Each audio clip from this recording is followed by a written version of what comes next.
pride, continental stakes, and certainly the roar of a home crowd hanging in the balance. This encounter promises to be a battle of grit, a battle of flair, and a battle of national passion. It's Kenya's Harambee Stars who are re-energized under new tactical guidance of Freddie McCarthy.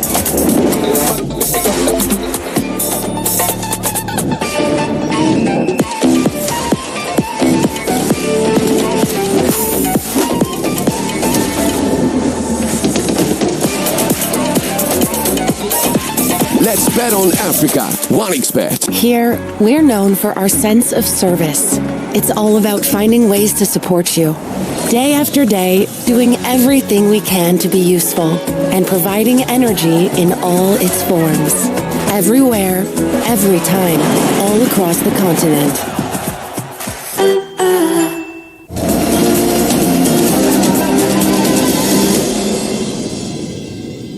Ahead of the then All-Africa Games that Kenya hosted in 1987, the following year. It's been much adapted and has hosted a number of events, including World Athletics Championships, the Under-20s in 2021. The referees at the ready, the teams at the ready, and here comes Odison Ngoma, coach of the Leopards. The two-time champions bring experience, physicality, and certainly a history of rising to the big occasion. This is no ordinary Chan tournament. This is no ordinary match. Vasily Manusakis sits alongside Benny McCarthy. They work together at Cape Town City in South Africa. In years gone by, where McCarthy enjoyed success as head coach,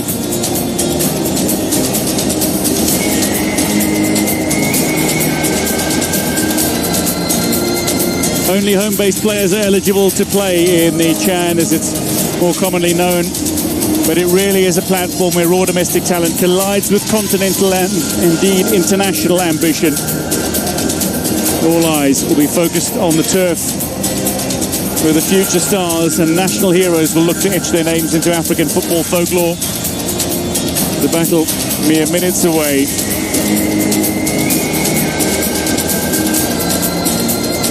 The stadium has been filling up nicely. It's a sold-out affair in Kasarani.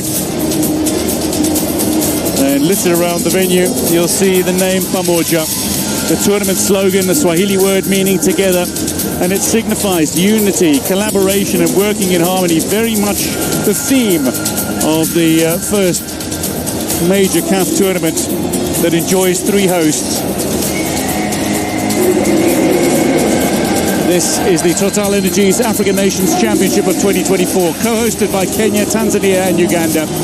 South Africa's Jelly Chavani plucks the match ball, the Poku ball that was used at the last African Cup of Nations, off its pedestal. The kick-off ball in hand. He marches towards the middle of the pitch, leading the respective teams.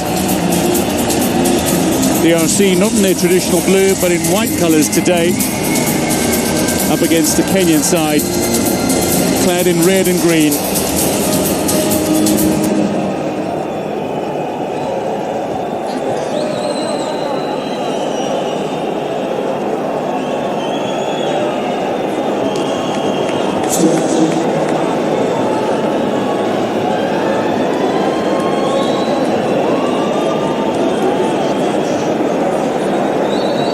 The players arriving on the pitch. Among those looking to stand out is Basiala, one of the star players with Manyama Union, who had such an impressive run in the CAF Champions League this past season. Aboud, captain of Kenya, 32-year-old from the league champions Kenya Police. There's Ryan Ogum, the Tusker man, who many feel is the player to watch for Kenya this campaign. Can he prove that his goal-scoring ability is front and centre after a campaign in which he scored 15 goals? We pause now for the national anthems.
Watching on is His Excellency William Ruto, the President of Kenya.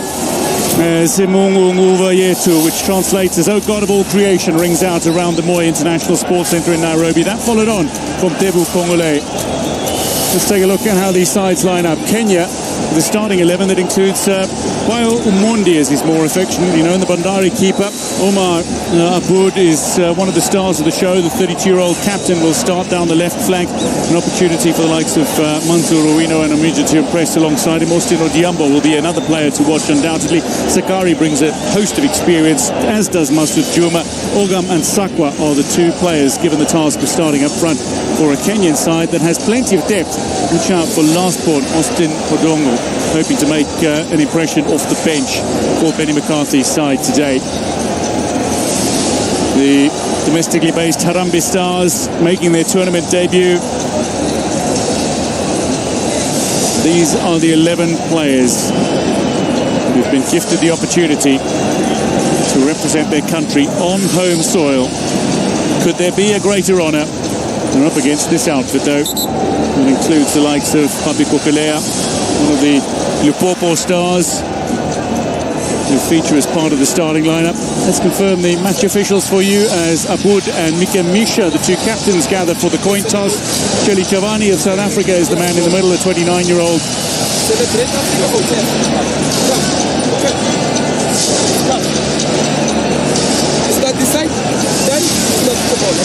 Kenya will have the kickoff.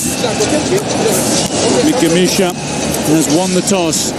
VAR is led by the Mauritanian referee Dahan Beida.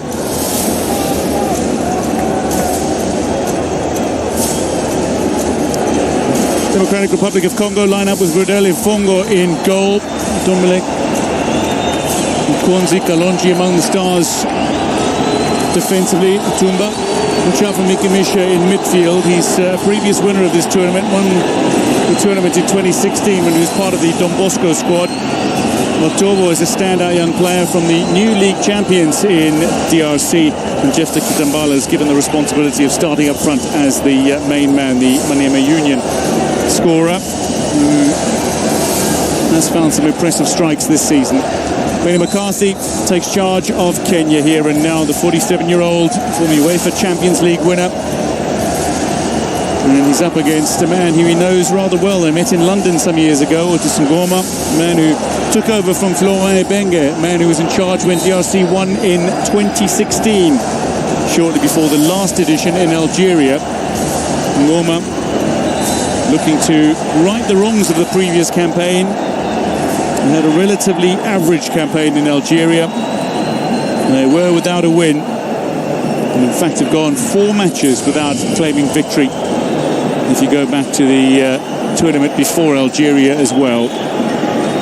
Taking a knee is Maglo Kalonji, one of the more experienced players.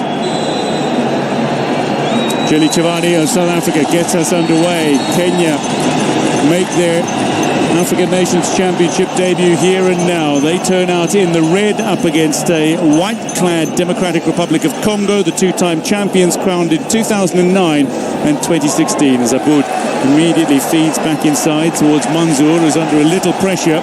So too for Omija, who eventually works the ball away from danger. Kenya making a run now through Juma Masud forward, but it's nicely deflected by Mukonzi. Sakari, one of the players who brings a great deal of experience to this Kenyan lineup. How influential will he be today? Benny McCarthy has spoken about the willingness to have his side settle relatively early in this tournament. There's Onyango, Alpha Onyango, one of the Gor Mahia players who turns out for the side today. Back-to-back titles in previous campaigns, but Kenya Police, one of the reigning league champions, Aboud, who turns out for Kenya Police.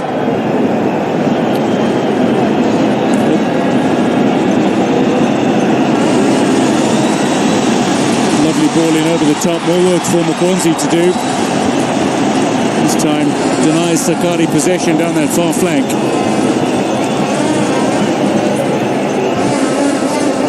Masud Juma and Umar Aboud are the two players that really stand out as bringing experience to this lineup. Sakari as well.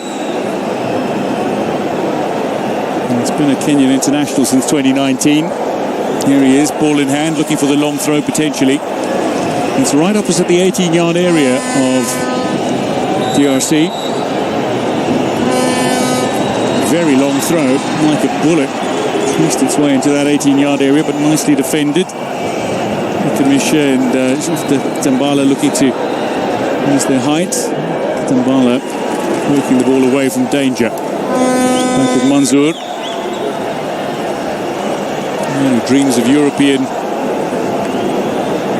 contracts. A man who really earned an opportunity in Europe. He trialled with Nantes B in October last year.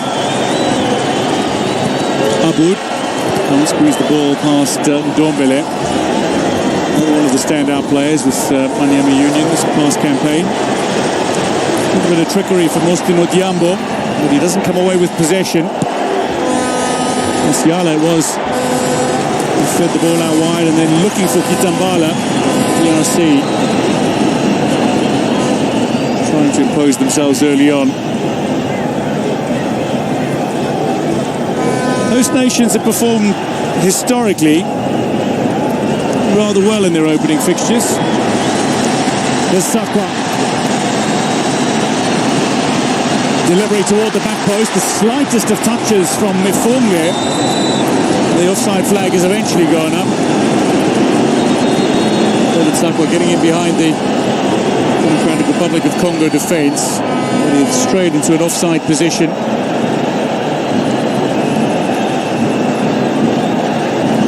Ball in toward the back post. Sylvester Owino. And there's David Sakwa. Looking to impress for a man who's been on the international radar now for a few months. Received his first international call-up in March last year. Only weeks after he made his top-flight debut with Bandari. Here comes DRC searching for a way through. Matobo tried with the initial shot. It's deflected, but it's gathered nicely. Dumba looks for space. Kitambala can't find a shot, and then eventually a snapshot taken. And it's driven well away by Kenya's defence. Happy to run the ball out of their danger area. Aboud is fouled. The foul had been called long before Kitambala had struck. The referee's whistle has sounded, but because of the roar in the venue, Democratic Republic of Congo are celebrating. Well, is that going to be a goal? I beg your pardon, Kitambala looks like he's struck home cleanly, certainly.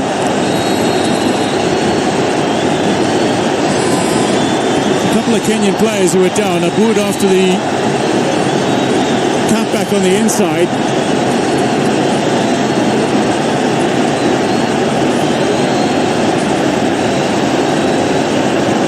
Ball was deflecting around. This is the incident. Aboud cuts back inside. Was he uprooted? I thought I heard the whistle go, and then Kitambala gets the shot away. Jenny Chavani has signalled that he is going to have a look at the monitor.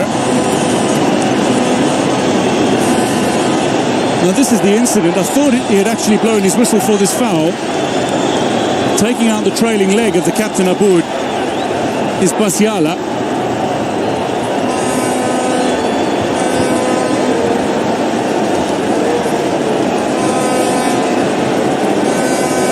Kitambala slamming home the free ball.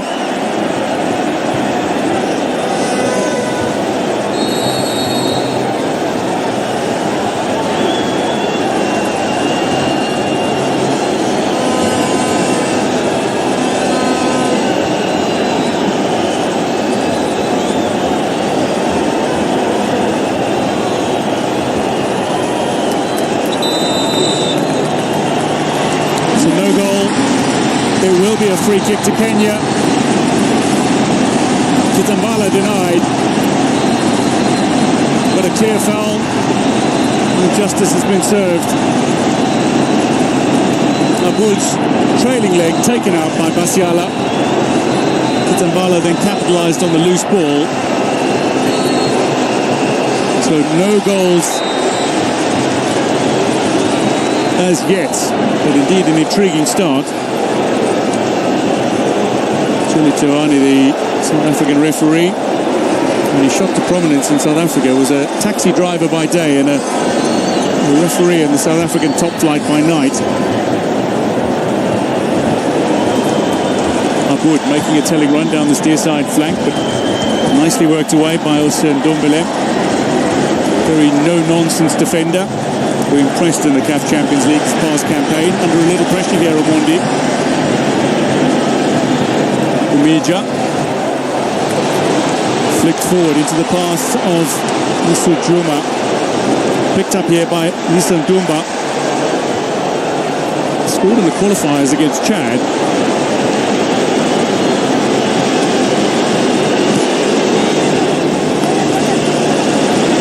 Misha. Thunderous effort that has come cannoning off Mansour, who's charged down the shot. Free kick Kenya. Misha.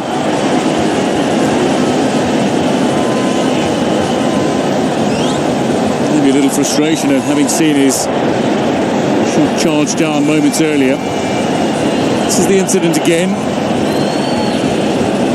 Musiala clearly cutting the legs out from under Aboud. Zambala felt he had scored the opening goal when he struck home the loose ball.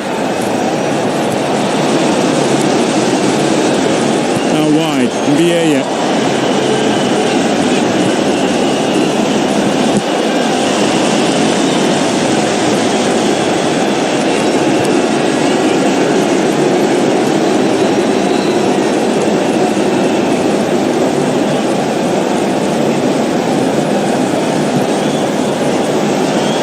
A bit of work for Omondi to do.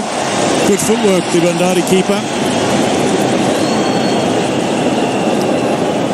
Works his way back and manages to claim that ball. One of a handful of players from Bandari in the squad. The Coastal Club, based in Mombasa.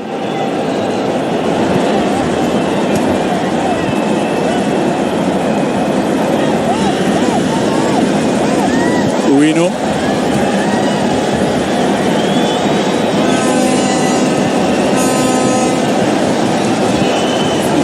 Uino, lovely touch from Sakwa, feet are right into the path of Alpha Onyango.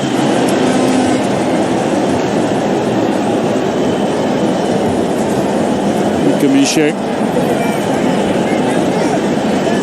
It's been a staple of this Leopard side of the African Nations Championship for a number of editions now, going back to 2016 when he was a winner under Florent Ebenge.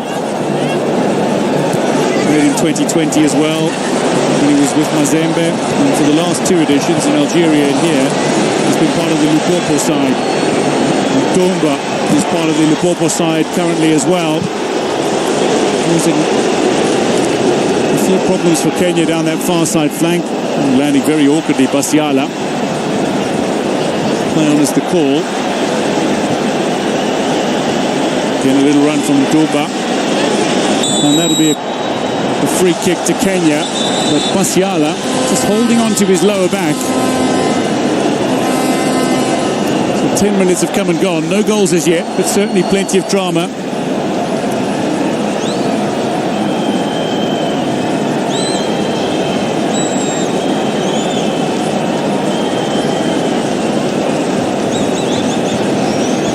Group A clash. The first ever meeting in the African Nations Championship between these two nations. And certainly an historic occasion for the host nation.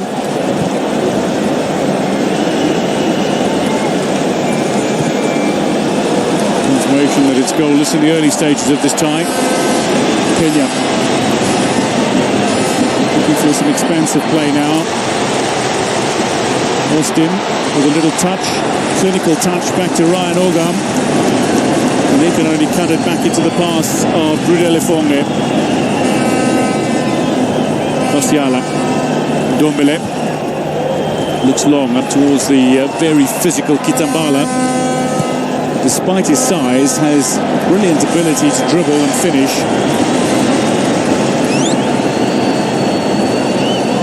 Nowhere to go. Funge potentially under a little bit of pressure here, but Red Ogham's play nicely, positioned himself well. Kenya have another chance here. Juma Masood this time drags his effort wide of Democratic Republic of Congo's goal.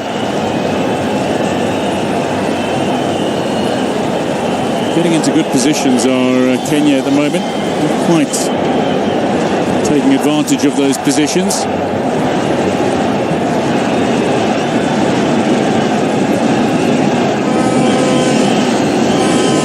So Juma, nearly 30 now, the Migori youth man.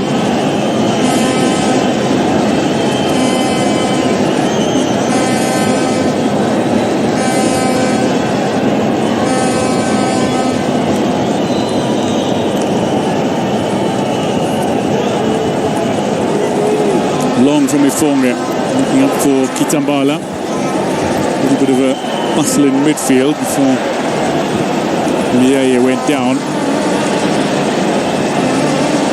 Manzur sees it away. Kenya maintain possession. Sakari under a little pressure down that far flank, and he's beaten round the outside. This looks good for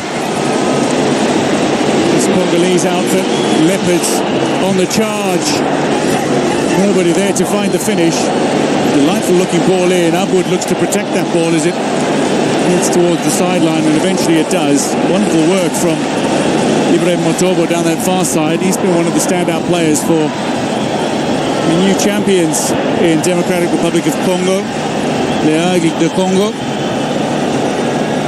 The Eagles, a club only founded 2 years ago, and having claimed their first title this past campaign, when in June they secured the draw and the point they needed to claim a first title.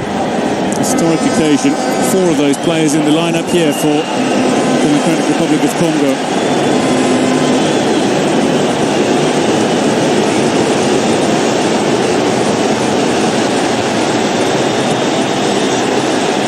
Motobo goes down, free kick DRC. Sakari pleads his innocence.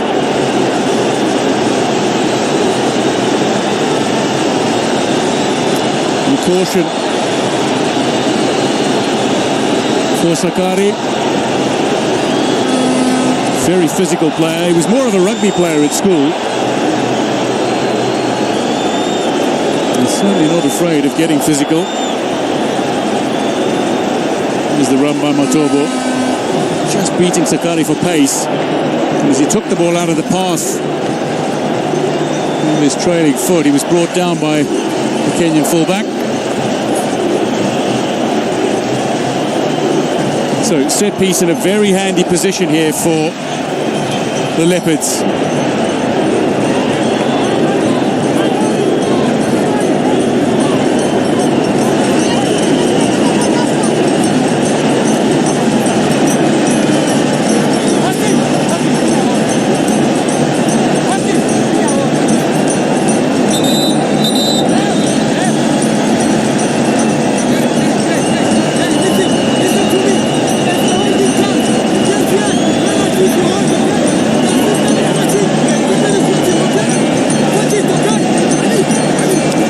Just laying down the instructions for the players, warning Kenya that they have a potential of conceding a penalty if they commit an error inside the penalty area.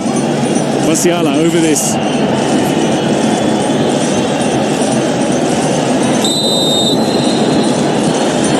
Delivery in, and should have been headed home. Somehow a free header missed by Kalu Mukonzi. They are dangerous from set pieces, DRC. Mukonzi, who in fact scored in the qualifiers a similar goal against Chad, has missed a gaping open net to give the Leopards the lead. A fortunate escape for Kenya.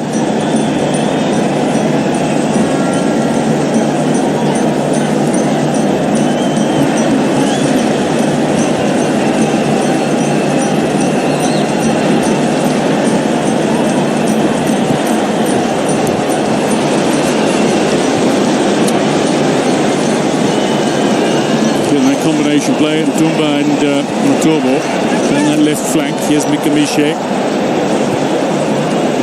And the many Kinshasa-born players. 5 shots a goal from 2-time champions. None to Kenya. They'll want to settle, they'll want to find their rhythm.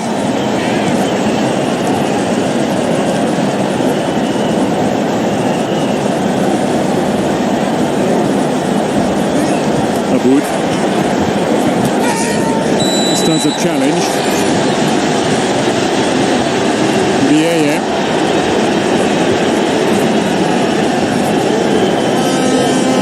With a boot up. He's cutting right through Aboud. Jelly Chavani wants to have a word though with the Congolese player, and indeed does so, but no caution. Free kick to Kenya that Aboud just knocks back to Owino. Sakari looking to inspire something. Little touch. Wonderful interplay. Now, free kick to Kenya. Touch initially just outside the area. Mokonzi is incensed and collects the caution.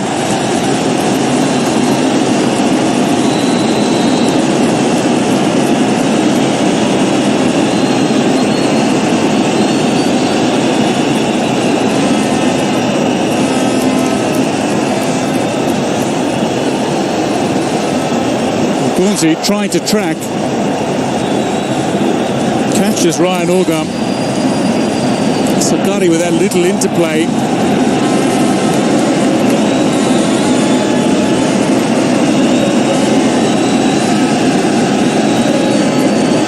Coming up towards 20 minutes. And the crowd really finding their voice here. Under the watchful gaze of, amongst others, William Ruto, His Excellency, the President of Kenya, the President of CAF, Dr. Patrice Motsepe. Kenya looking to test Ifunge.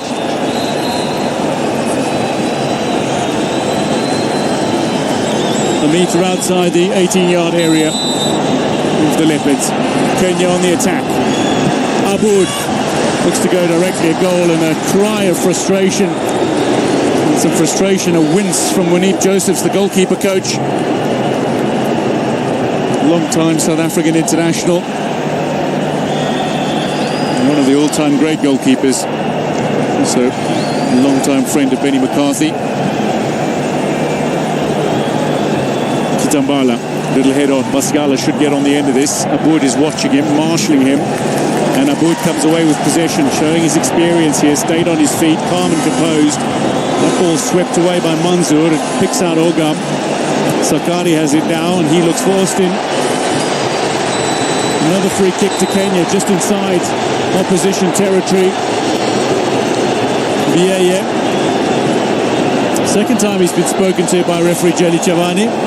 He's whipped out yellow cards for Sakari of Kenya and Mokonzi of DRC, but Vieye has escaped with 2 warnings. Austin Odiambo, another player who's looking to impress here, having shot to international recognition during last year's COSAFA Cup, where he played with Kenya's emerging stars. The MVP of the Kenyan Premier League 2 seasons ago. 20 minutes gone, no goals as yet, but there's much promise. Aboud seeking a way through. Feeling he was impeded, but the ball trickles over the goal line. The referee Jelly Chavani happy to call for the goal kick.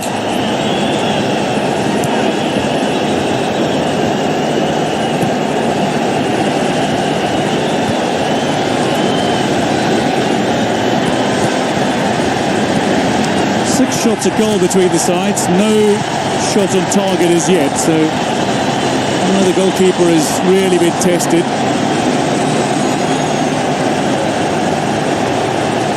As the Mexican wave starts to make its way all around the Moi International Sports Centre here in Nairobi. Incidentally, It's not because it was invented in Mexico, but it was because it was made famous in the 1986 Mexico FIFA World Cup. It is known as the Mexican Wave. The same year that this stadium was being built. Long range potentially on the cards. Onyango looked to hit that. The Wood will recover. Bieye with a clearance.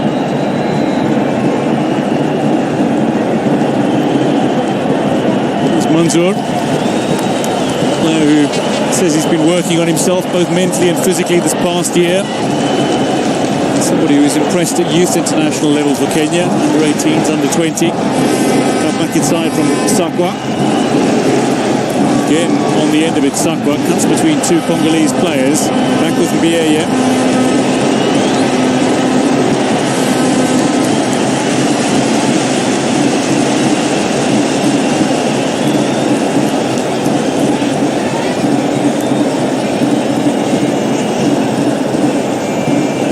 I was wondering where the throw might come his way. Throw taken quickly though.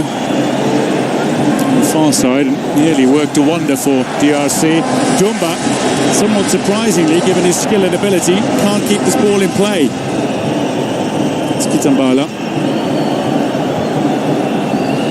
If you watched any of the Champions League action, you may well remember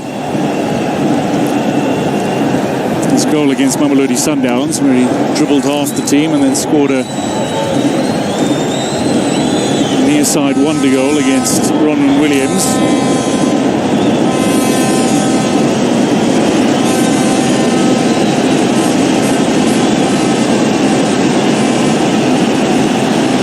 Ogam wants it. Juma Masood in possession. Sakwa. Wood is there. So to Onyango. He's been part of the Kormaya setup since he finished high school. Joined the youth team after high school and worked his way into the first team. He has another chance, showing some pace. Sakari going flying through the middle. Sylvester Owino. 25 minutes effectively on the clock. No goals as yet.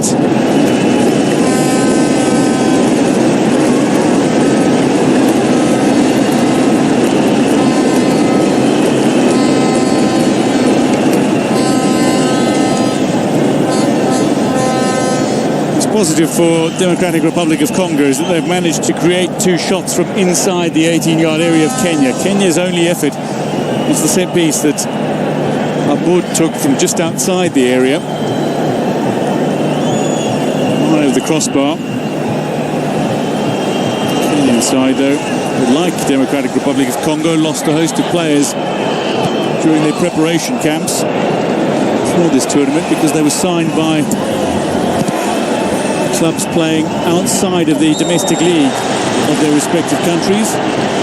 Free kick to the Leopards.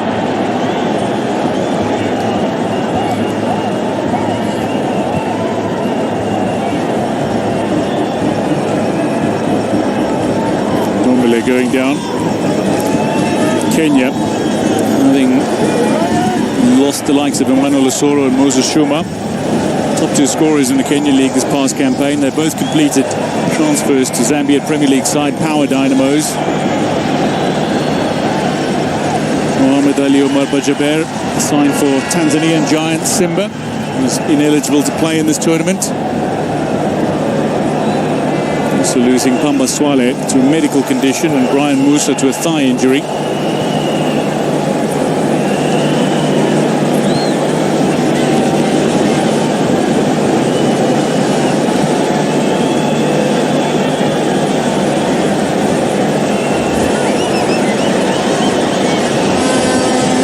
Seeking a way through, Onyango finds Austin, but his chip into the path of Masud Juma is a little too far ahead of the experienced midfielder.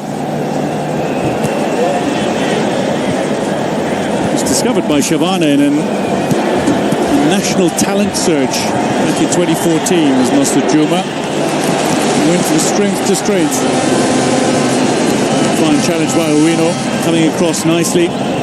Sylvester Owino, known to many by his nickname, Silly Silly.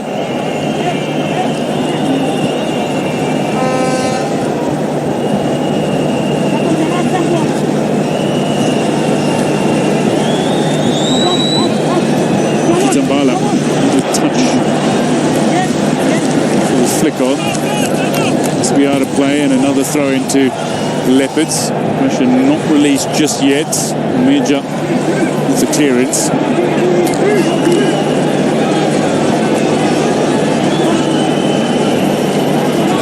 Ndombele wants to go long, finds Kitambala, ball comes back his way, it's swept in, again it's a free header, and again it's over. Still unable to find the target. Issam Dumba, the latest to get a shot in. Kitambala went up for an aerial challenge from the initial ball in by Ndombele, the throw. Just a clash of heads. Otis Ngoma watching on. And not the effort. Dumba rising highest. That was the throw. Owino. Looks like a little bit of an elbow in the back of the head. Kept in play? No. Onyango just unable to get there despite a valiant effort.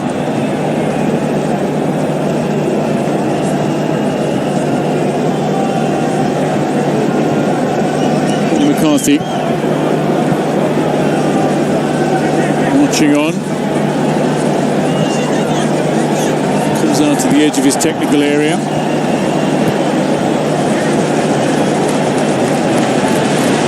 Bumija. Aboud.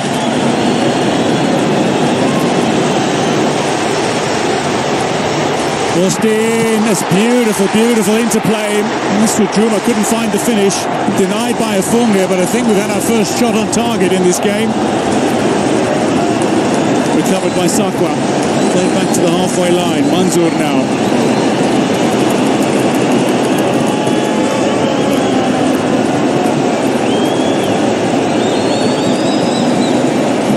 Kenya showing a little spark.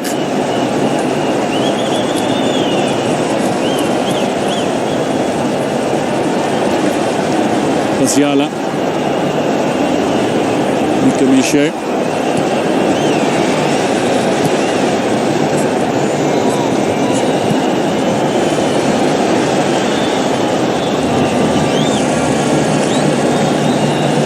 Nostra Juma might very well have had Kenya's first goal of this tournament. The interplay was wonderful. The pass from Austin Odhiambo was excellent. Sakwa. The Bandari man uprooted by Ndombele.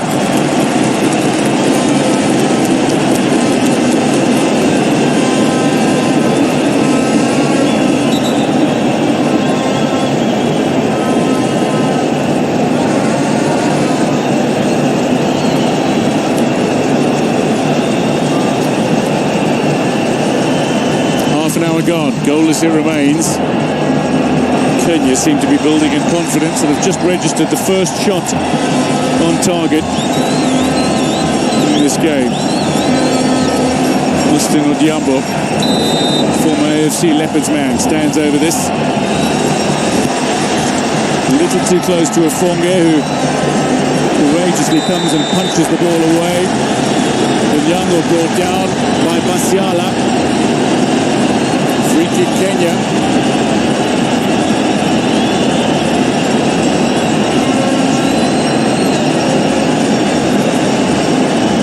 Was with a slightly false touch. Onyango claiming possession, couldn't get the shot away before being brought down.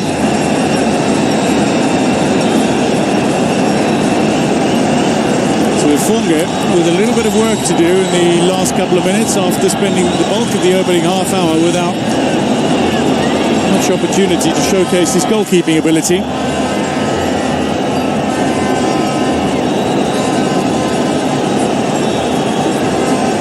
Austin Odhiambo over this.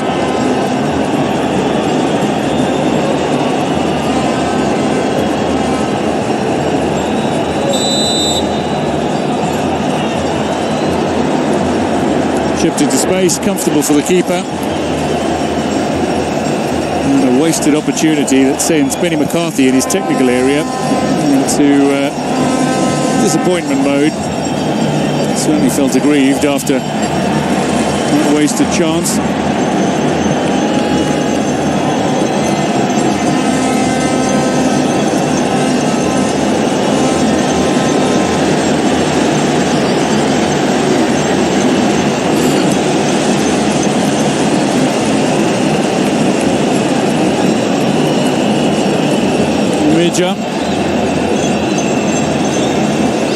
Back at the club where he started, after spells at Kariobangi Sharks and also at Omani club Dhofar.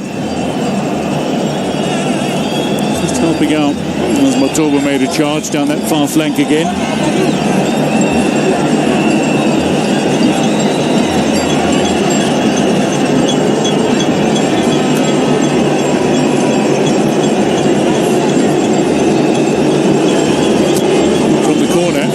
Slightly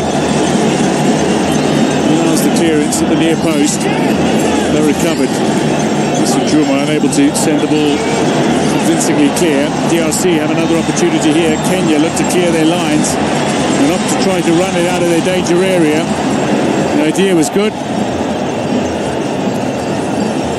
just a little too strong for David Sakwa to keep it in play.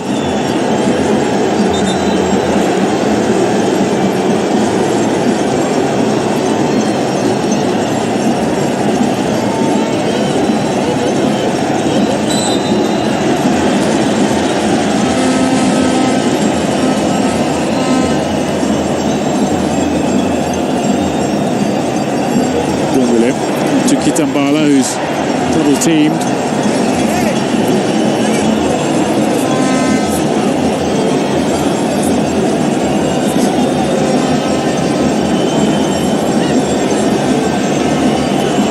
Just a moment ago, there were the frantic appeals by a handful of TRC players for handball, and indeed coach Ngoma.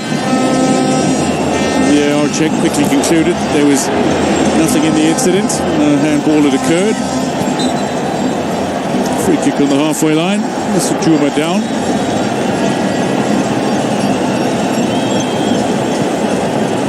He's played in so many different places, Mr. Juma. From South Africa to Sweden. Lays it off now. It was the near perfect layoff, but the finish was not there. Genuine opportunity. Master Juma was calling for it. Watch this. Little chest down. The opportunity for Sakwa to hit it. He hit it. Skims off the side of the boot. Again, further frustration for McCarthy. But Kenya are growing in confidence. They are committing further players forward. They are providing a little more pressure on the DRC defence. Sakari's been heavily involved down their right flank. Sakwa it was with that final effort a moment ago. Just talking about Masoud Juma, the influence that he brings, having plied his trade in numerous countries around the world, including South Africa.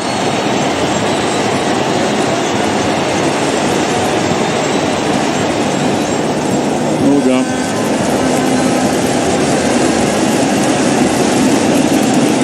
Sees the ball cleared by Ndombele. Brian Ogum, 15 goals this past campaign, but it was a mid-season injury that ultimately contributed to his potential goal haul being curtailed.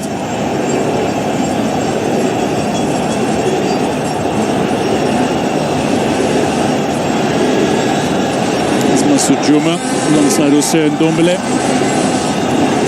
It's played in Sweden, UAE, Libya, Algeria, Morocco, Saudi Arabia, even in Iran with the Persian giants. Istiklal, Zifunge claims this cleanly.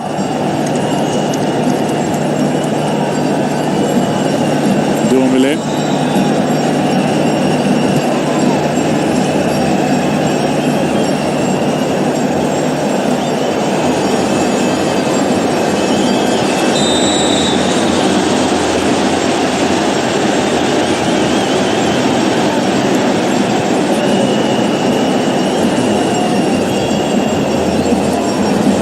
quickly. Toumba.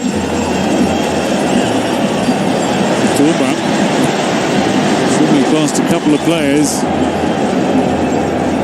And ultimately the triangles don't work for the Leopards.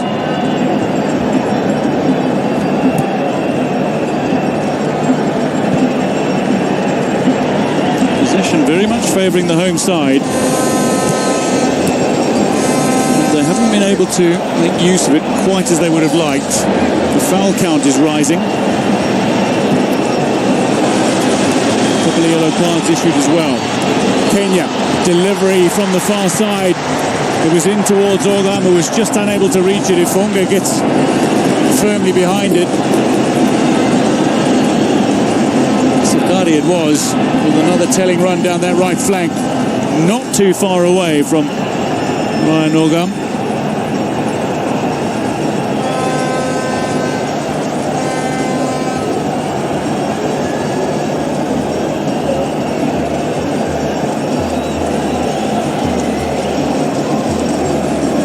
Toumba wanted it. Ndombele, though, is calling for Basiala to make space for himself, and eventually goes the way of Kitambala. Basiala got it back, but it was snatched away by Umeja. Masujuma. Austin Odiambo being tugged off the ball. Another free kick.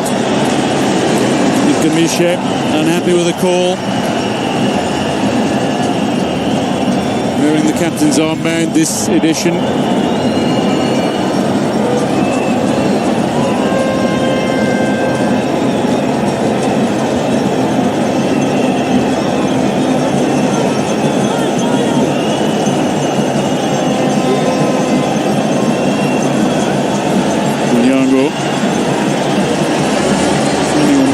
Delivery in, 3 players waiting. It's going to be offside. There's confirmation.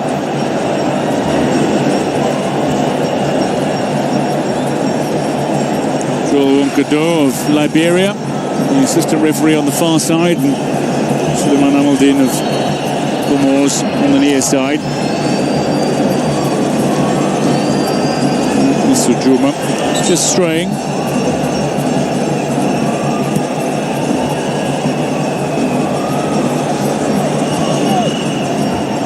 Wonderful support for Kenya in this first appearance.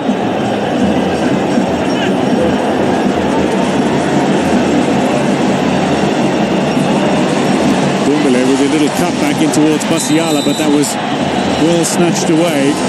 Free kick to Kenya.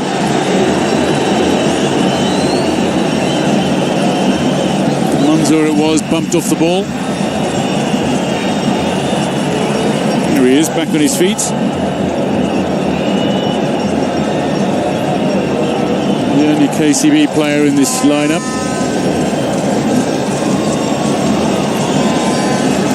Austin Odiambo, one of several Gor Mahia players in this lineup.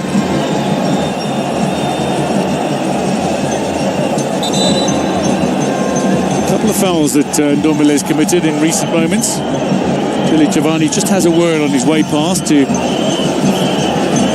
check on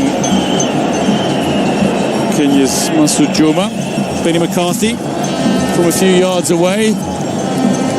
There's a word to Jelly Giovanni. They know each other well from time together in South Africa's PSL.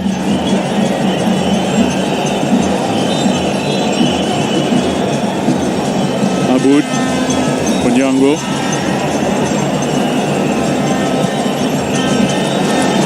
Masud Juma charging onto this into that 18-yard area, looking for the cutback. There were 3 players potentially who get on the end of it, but under a little pressure from Ndombele, scuffs his cutback and cleanly collected by Ifunga. There's Ndombele.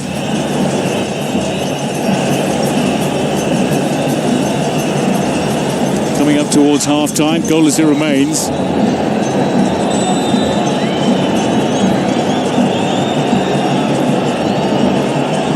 Kenya. We hope this is not anything serious. One of the key players is Masud Juma.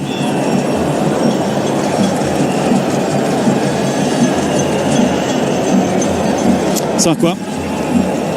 He's had a chance in this game.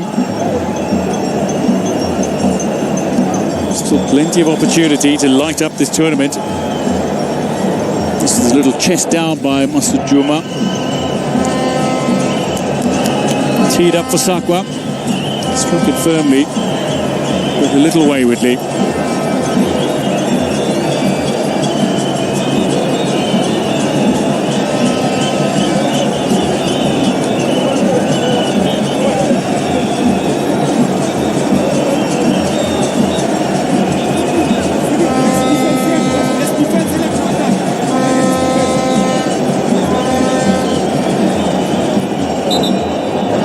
Presidents enjoying conversation during a little break in the football.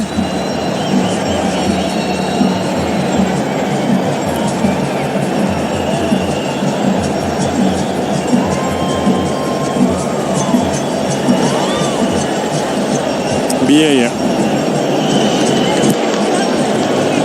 lifted over the top. Musiala in after it. Omija's under pressure, but he's done well to shepherd that ball all the way back to the goal line.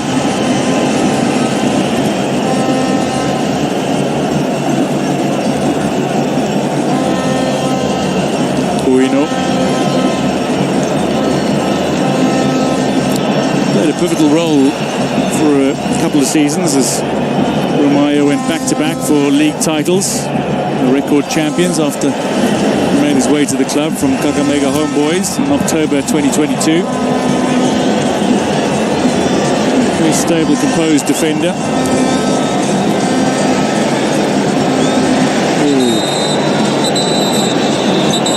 Collision. Biella holds his hands up, but Jelly Chavadi has called for medical attention immediately. I think it's Sakwa who's gone down.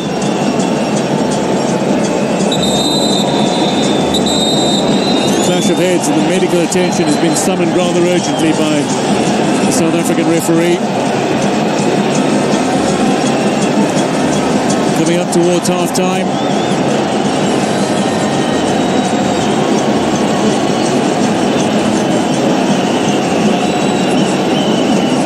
Concerns for Kenya here.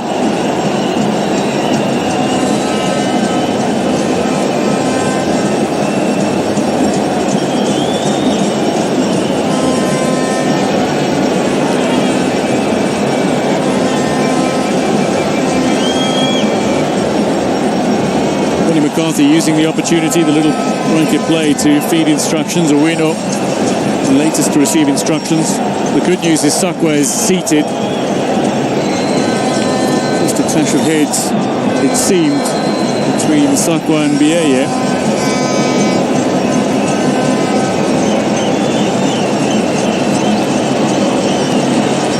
Sakwa, ball lofted, caught the shoulder.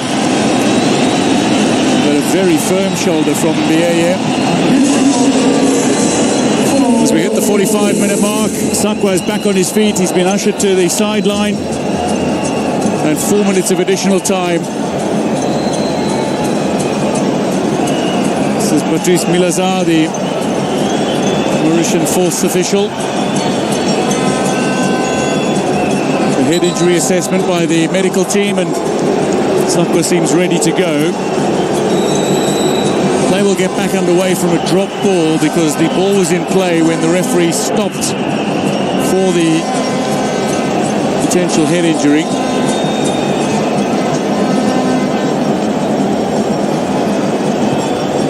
Nikamishe, a little too strong for Basiala.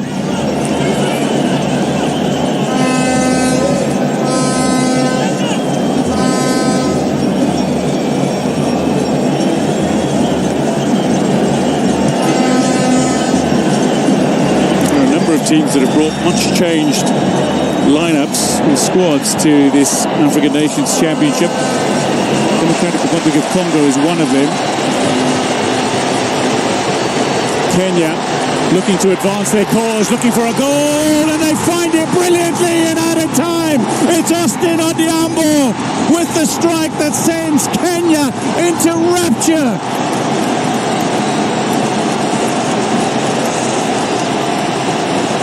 Austin Odhiambo is a star, but his star is risen exponentially now. Kenya might have started this first half on the back foot, but they ended very much on the front foot. In added time, Austin Odhiambo latches onto one and finishes with aplomb. Driven wide, takes it onto his left. Ndombele closing him down from one side, Kalonji on him from another. He finds space between two defenders. An exceptional finish beyond Difonge, and Kenya have their goal. A historic first goal in the African Nations Championships for Kenya. What a time to be alive.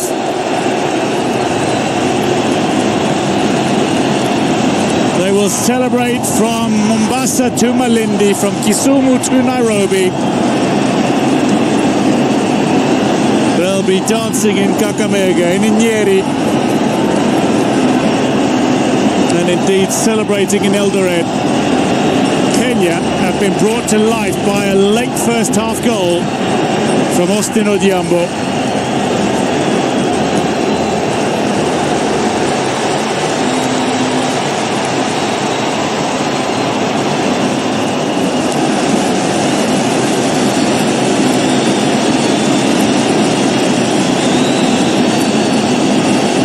If you want to see your name up in lights, do this. Do something extraordinary, something exceptional in the history books. Austin Odhiambo is the name that will be written as the goal scorer of Kenya's first at the African Nations Championship. Host nations have traditionally got off to positive starts, only one loss, and that came at the inaugural edition when Cote d'Ivoire were down by Zambia, the eventual bronze medalists. A 3-0 scoreline. Since then, though, 7 of the 8 tournament openers, including Tanzania's victory over Burkina Faso in Dar es Salaam yesterday. It's been good going for hosts. Now for Kenya to build on the platform that they've created here. Kitambala sees that deflected out for the corner.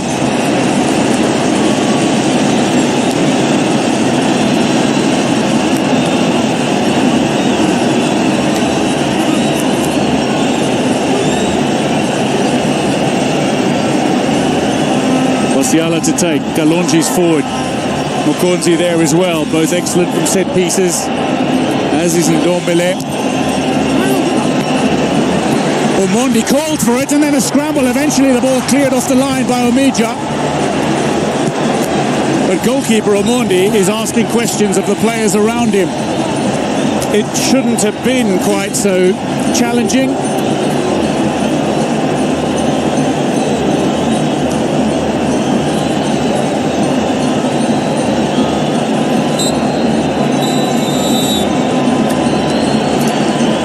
Problem here for Aboud, I think, who's down.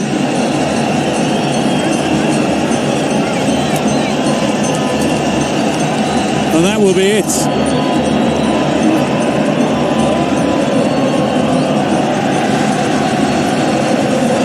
The end of an opening half that has yielded one goal, and that goal has come historically from Austin Odhiambo, who scored in added time at the end of the opening half.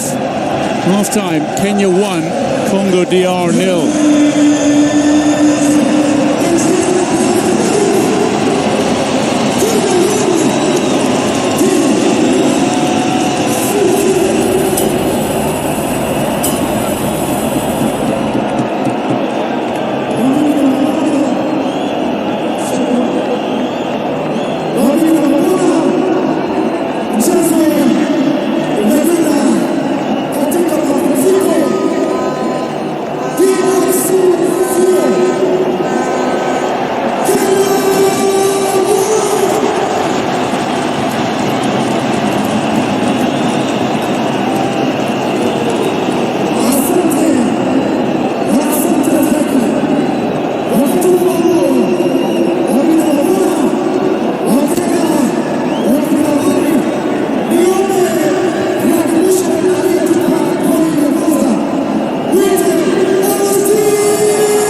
They are playing their 27th African Nations Championship match here and now.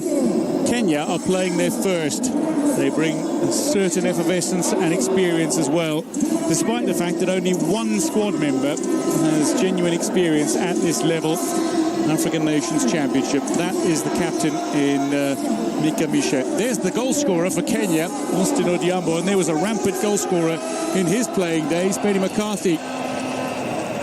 In his first season in the Premier League, he finished second in the goal-scoring charts, 17 goals at Blackburn Rovers, won the UEFA Champions League with Porto, amongst his many, many plaudits over the years. A man that scored twice against Democratic Republic of Congo in the semi-finals of the 1998 Africa Cup of Nations to see South Africa into the final, where they hoped to defend their title against Egypt. They unfortunately lost that fixture. Elton Kayembe is going to be making his way on. One of the standout stars of the new league champions in Democratic Republic of Congo.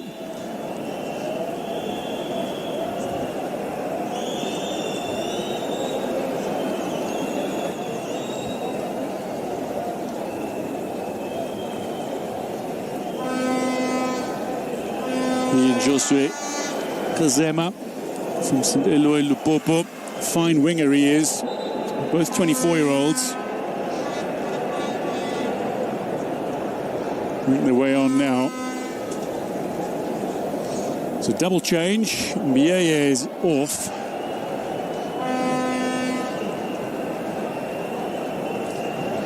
St. Eloi Lupopo's Kazema is on. And L'Aigle de Congo's Kayembe is on.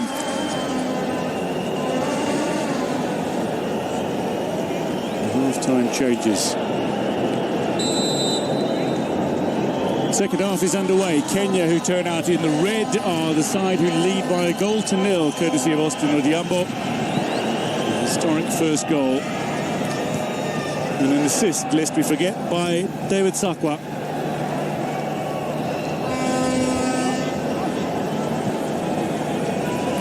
Dumba and Mbieye, the two players whipped off at half-time. And it's one of the two changes. Kazema's on, the Popo man.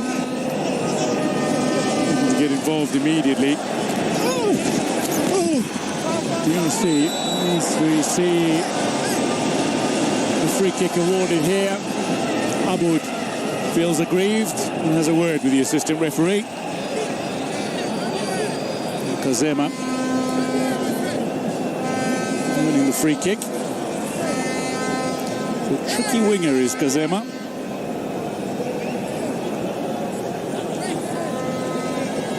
Set-piece opportunity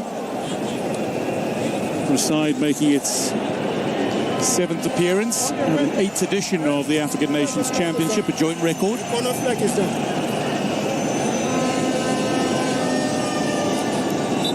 Just a little hold-up in play because the corner flag is needing to be replaced. But the Liberian assistant on the far side, Joel Wongado, has managed to complete that. Jelly Tavani, meanwhile, is just having a little word with Masud Juma and Jeff Kitambala. Too much jostling going on. Delivery in. Mondi with a punch away.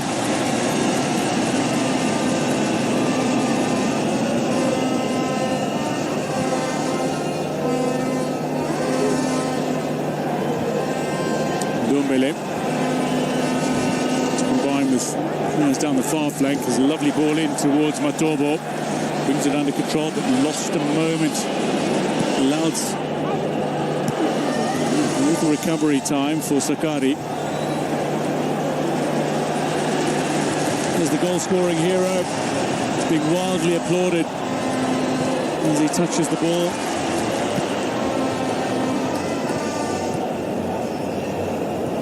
Nkoudzi. Kukulea to go down the line. Here's Ogam, big tall striker who can hit it firm and true. Nkoudzi. Back to Ifonge. So Kenya, no changes at the break. McCarthy's liked what he's seen, particularly in the closing stages of the opening half, I'd suggest. DRC, they've made the couple of changes, having conceded late in the opening half. Otobo again looks dangerous. It finds the player. And that is a timely block by Mansour, closing down Basiala. Excellent work from Suleiman Mansour. The 19-year-old showing great maturity. That's the captain Aboud, but it was Mansour who made the initial block. And the ball had got through.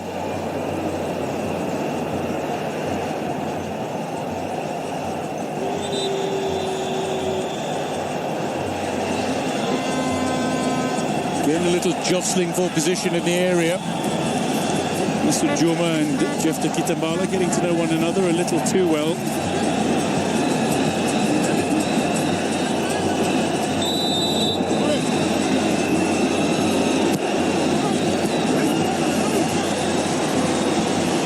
Away by Orgum.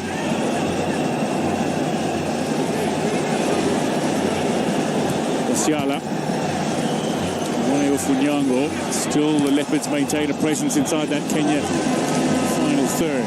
Mr. Nodiambo with a little touch flicked into the path of Mr. Juma.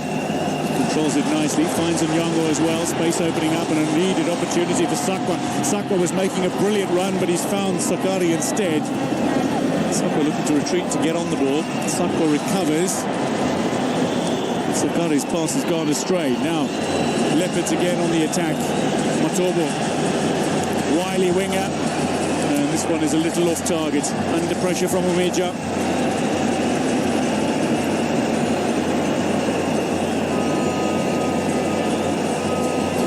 Otis Ngoma.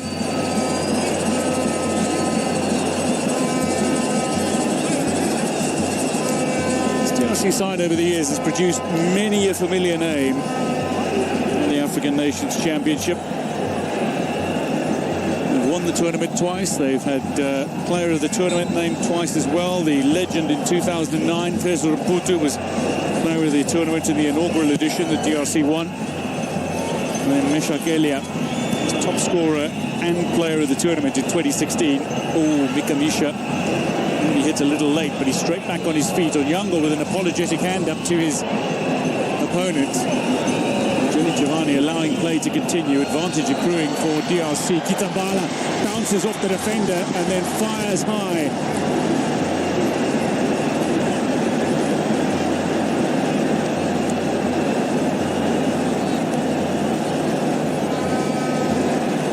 Glorious opportunity for Democratic Republic of Congo.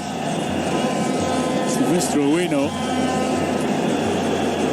proving nothing more than a speed bump in the path of Kitambala on that occasion.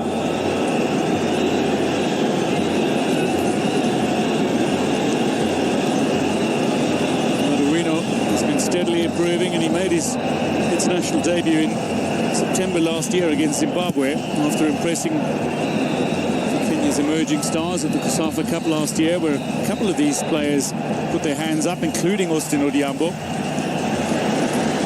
the goal scorer. Zema looking to inspire. Nicely stunned by Sakari. Really well. The man that is known more commonly as Dante, Daniel Sakari. Zema stays down.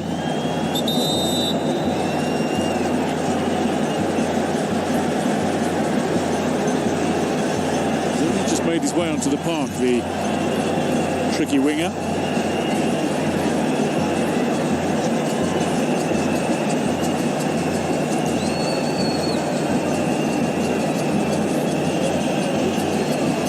Speed down that far side flank. Has to go around the outside of Suleiman Mansour, showing his pace. It wasn't so much a challenge, it was, in fact, after he was trying to skip free, he almost comes down on Mansour's leg, which unwittingly sees him uprooted.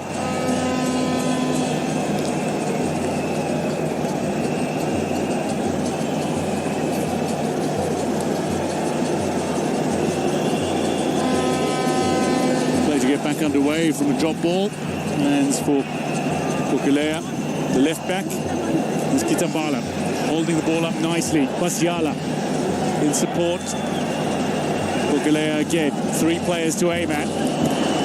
Fails to pick out a teammate. Onyango bravely controls that and courageously works it away. Melton Kayembe was lurking there for DRC. Onyango scrambles it clear, and now a chance for Kenya through Masoud Juma. Kalonji puts the ball out of play, and Masoud Juma gestures to the crowd, who are utterly enlivened.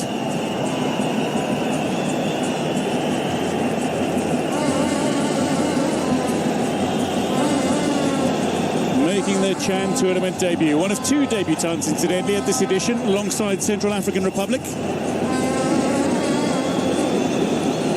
Kenya, the 33rd nation to play in the African Nations Championship.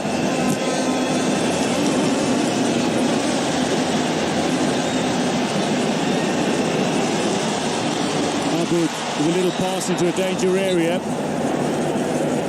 The 2 experienced campaigners for Kenya, not only for the domestically based side, but indeed for the senior international team. Juma and Abud looking to combine. Ifonge under a little pressure from Austin Odiambo.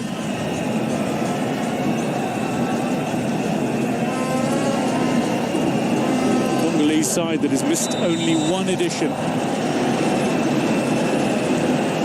Galea will take quickly. Mukonzi, well, he tried to take quickly, but he was well forward of where referee Jili Chavani signalled the free kick needed to take place after Mukonzi was felled. Only missed the 2018 edition, did DRC. Failed to qualify.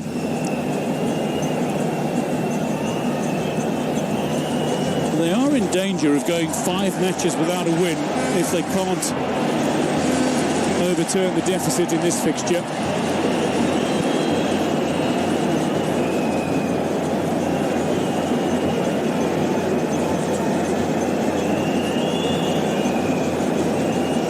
Two draws, 2 losses in their last 4 matches for Congo.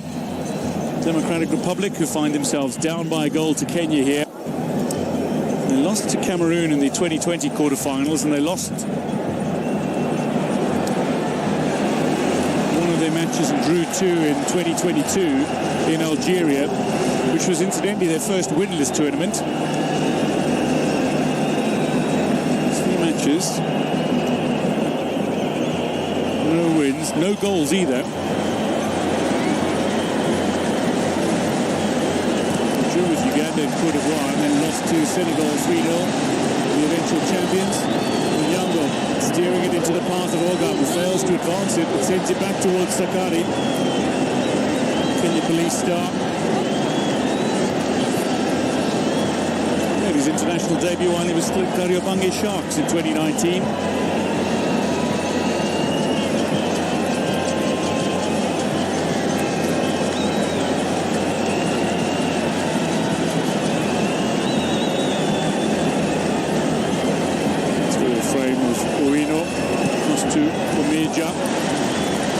Looking forward towards Sakari. Very smart, intelligent player. Not just smart on the pitch, he's smart with the books as well. Austin Odiambo looking to advance Kenya's cause. With Sakari, who's got a degree in statistics and pure mathematics. Kitabala goes down, free kick Leopards.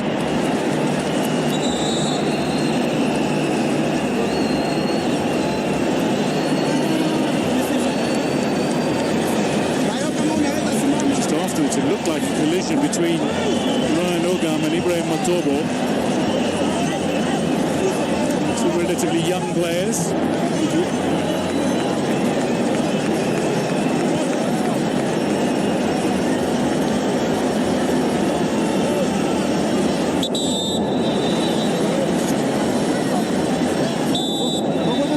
Says no to medical attention. The medical attention is coming on for another Kenyan player who's down. This is the incident.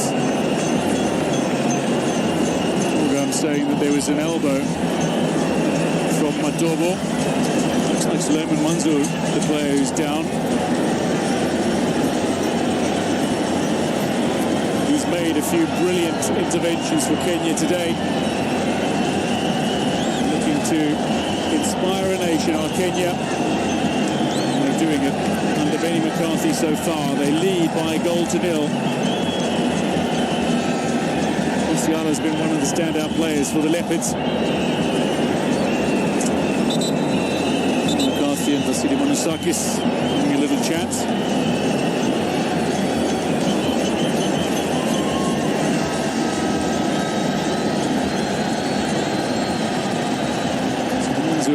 Just going off for a little medical attention.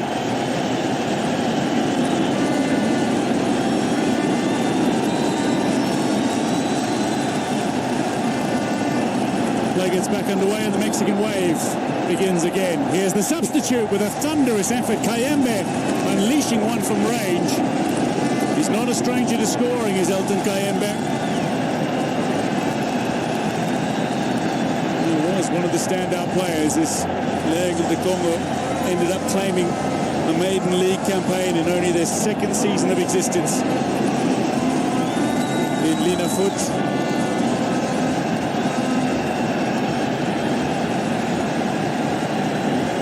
DRC top flight.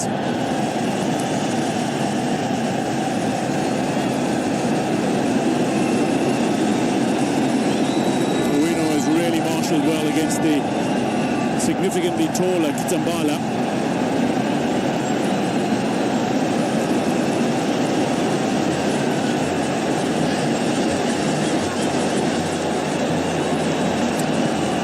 Again, showing some skill and ability down this near side flank, Matobo, but he's unable to find a teammate or indeed a finish.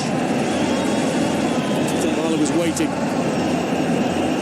As we hit the hour mark in Nairobi, Kenya 1, Democratic Republic of Congo 0. There's still plenty of football to be played. Kenya on debut against the two-time champions. Dobo, another one of the players who was standout for the Eagles, who claimed their first Lina Foot title this season. It broke the domination of the Lubumbashi Giants, Mazembe, and Kinshasa Giants, AS Vita. They've shared the league title between them every year since 2009. Such has been the domination of those two clubs. Mazembe, the record champions, 20 times. Only with 6 shots at goal, but importantly, they've got the 1 goal. 11 for DRC.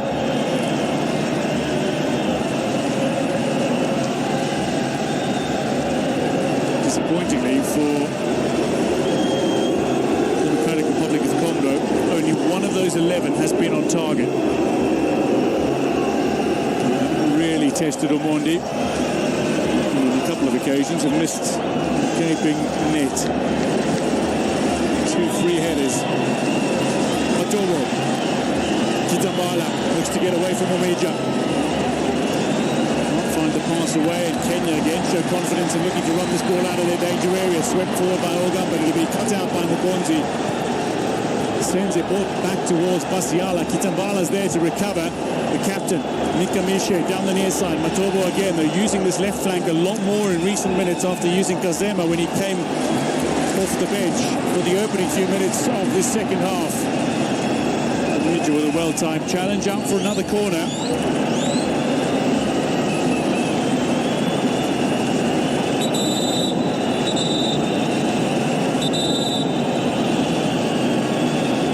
Player down. It looks like Manzoor again. The teenager looks like he might be done. Benny McCarthy will be going towards his bench very shortly. In fact, I can tell you that Nabuere and Mushiri got their vests off. They got their match jerseys on.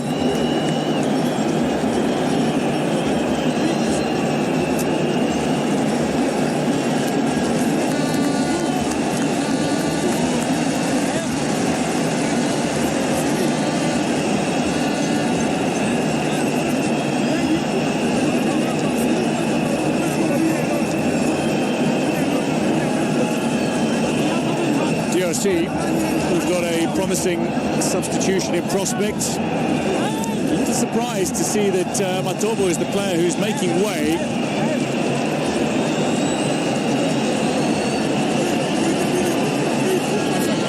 In fact, they've decided against making the change before the corner, so it will happen shortly. Oscar Cubridge to come on. Delivery in. It's bouncing around. It could be there. And a scrambling save. Courageous keeping from Omondi. Dives at the feet of Kayembe to deny DRC an equaliser. Ball not cleared. Kenya with 10 players on the park, bear in mind. They're down one with Manzoor off for medical attention. Ponzi, second time in the game that he's had the goal at his mercy.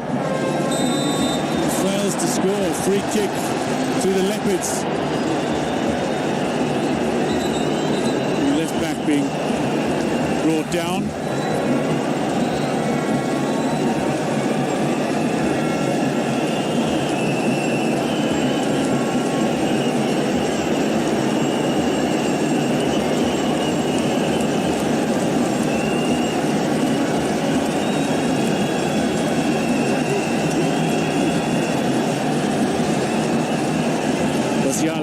Looks from range, takes a little deflection.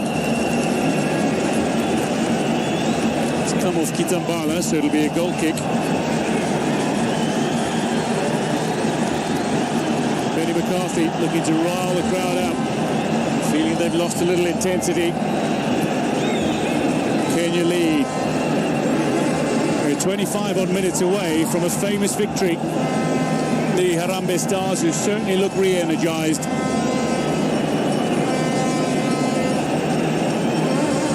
To keep with what has traditionally been the result for host nations in the African Nations Championships, and that's to start with a win. 20 minutes gone in the second half. Kenya 1, Democratic Republic of Congo 0.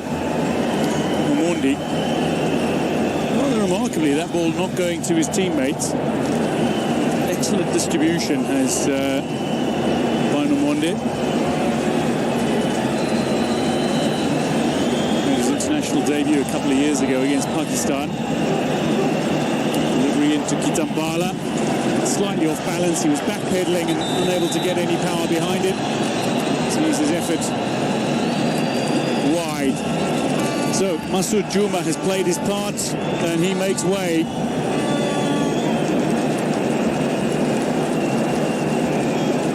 Boniface Mushiri, the Ulinzi Stars man, is making his way on. Nabwir coming on to replace the injured Manzoor, who left the park a short while ago.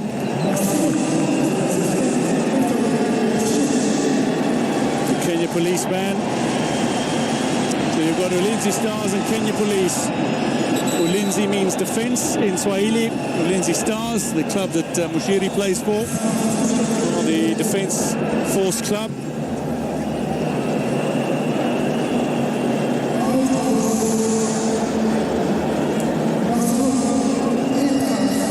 We're just still waiting for his chance to come on for the Democratic Republic of Congo. A little break in play as Kitambala is needing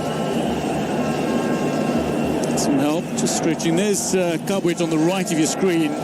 Very tricky player. And somewhat surprised he wasn't immediately in the starting lineup. Orso Mwaku also standing at the ready, aiming to make his way on shortly.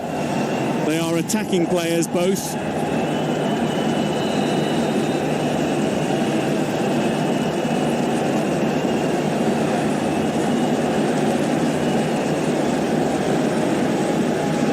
Kitambala must be struggling with a little cramp here.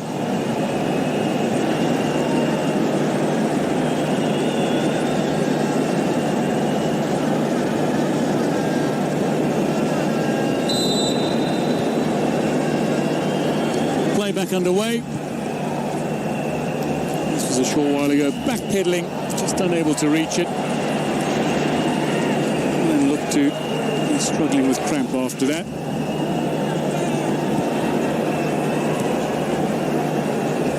Mikamishe.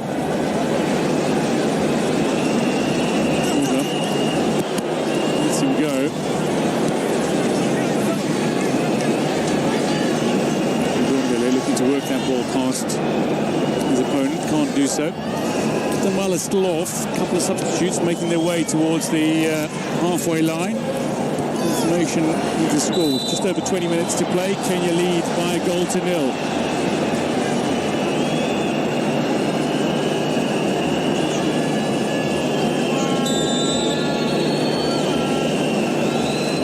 Tambala is going to make way. He's already marched to the dugout, and he makes way for another striker, Morocco.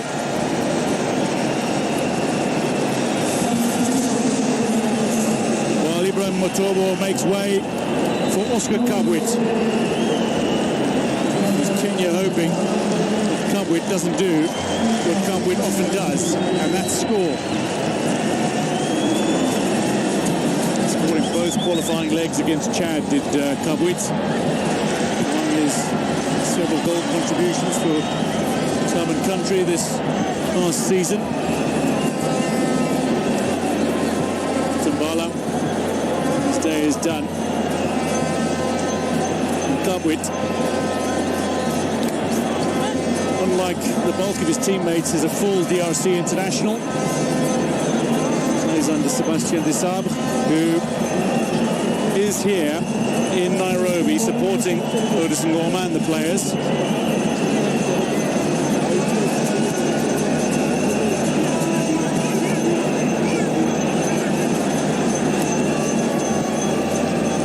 Long ball forward.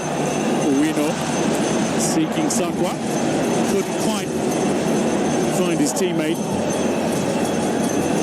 Sakwa with the assist for Austin Odhiambo's goal, the only goal of the game so far. So 3 goals in this championship so far.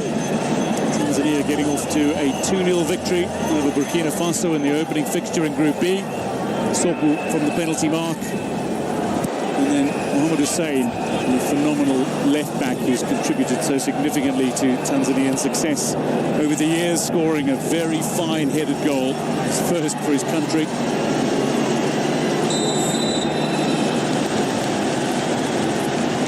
Kenya, 20 minutes away from claiming an opening day victory of their own. Sakari walks back despondent after conceding the free kick. Zema down his near side flank. Applying a little pressure. Pressure proving telling.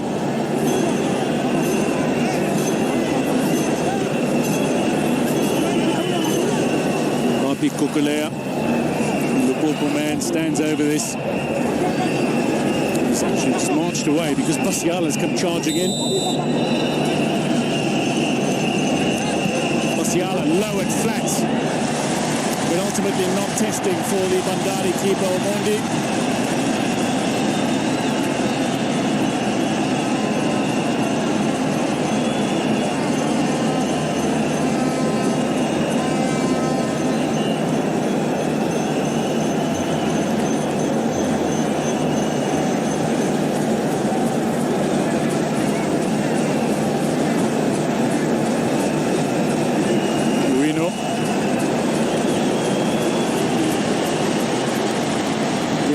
In the build-up, Abud this time making the run.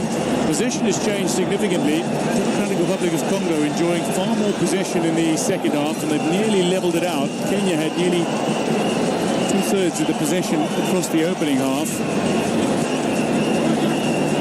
Democratic Republic of Congo have been building for chances. Omondi called for that, saying he wanted it. Taking no chances though. That ball came trickling in from Kabwit. Uwino sends it to safety. Zema under pressure. Sakari comes away with it.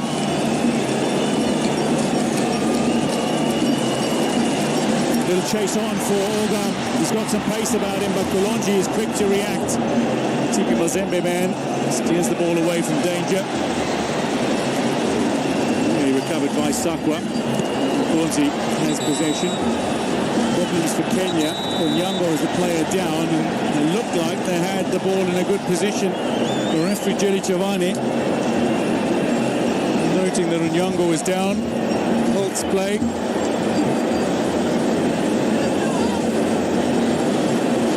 Players struggling with cramp, it seems, in the closing stages of this tie. The dignitaries watch on.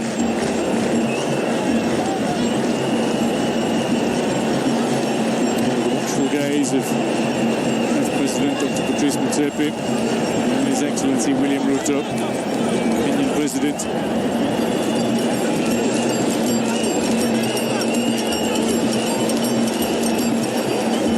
Nyango making his way to the near side. Pretty much doing for his country what he does for his club. Ball progression and circulation. Crispin Irambo has been summoned by Benny McCarthy. It's interesting that he might be using Irambo here, who was not part of the initial squad. Marvin Nabwira as well. Oh, maybe a problem here. Another free kick to Kenya. Nabwira as well wasn't part of the initial squad, the provisional squad, but he was named in the final squad. Nobele gets as far away from the action as possible. It's really Chavani though, who's summoning him. Shiri back on his feet.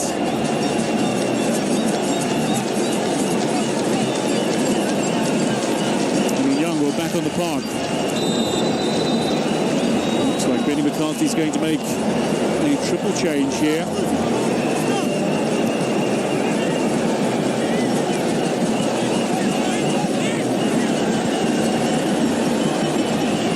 Looking to round out an opening day victory on Kenya. It's a tournament platform for so many players, many young who playing on the international stage for the very first time, showcasing their ability. Nearly 50 countries entered the qualifications. 19-team Chan tournament this is.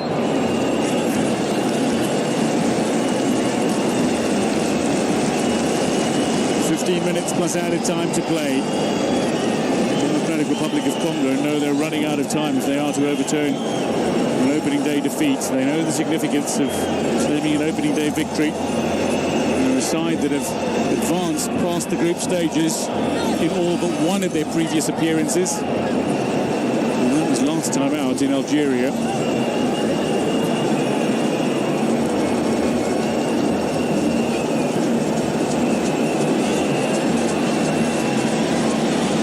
Chance here and foiled. Waku goes high. Broke between two defenders, got a chance to finish. Owino backtracking. Looked to hit the ball, I think, back towards his keeper. Left it short, allowed Mwaku the opportunity to strike it. He hit it firmly, wildly off target.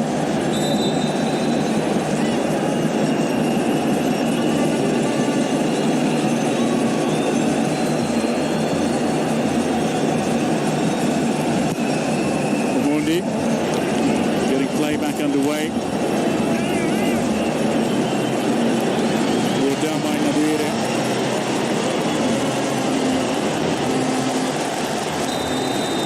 Free kick and a yellow card as well for Ndombele.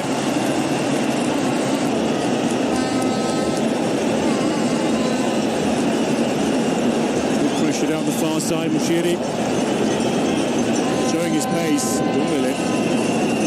Certainly replay. There's a significant arm movement from the usually central defender who's playing as a right back today.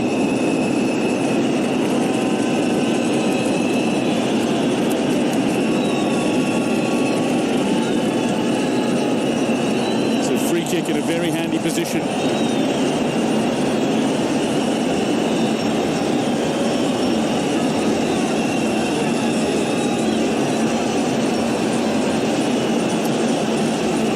Is going to make his way on.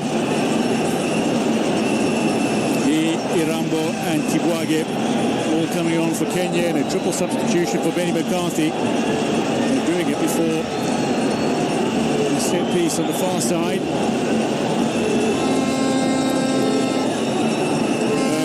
David Sakwa is still jostling for a position inside the 18-yard area. noticed the board up. Chili Giovanni is asking the players to look towards the substitutions board, and indeed he's gone over to ask David Sakwa to leave the field. Sakwa with the assist for Austin Odiambo's goal. On comes Ben Stanley Omondi, the 21-year-old from Gor Mahia.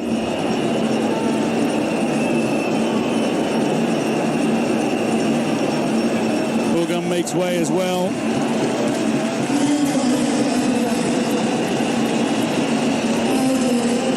As Mike Kibwage makes his way on now, one of two Tusker changes. The other is to be Crispin Irambo, who comes on for Alpha Nyango.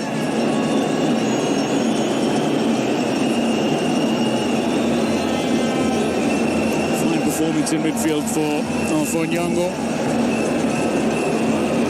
Opportunity here for Crispin Irambo to impress, the Kibera-born player. Who only replaced Swale Pamba in the squad after it was discovered he had a medical condition. So from the set piece, delivery in, and that will be out for the corner. Kenya maintain their advantage inside the Teo Congo final third.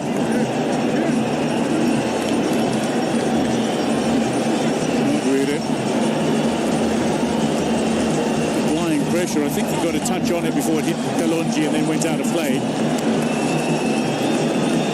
So from the corner,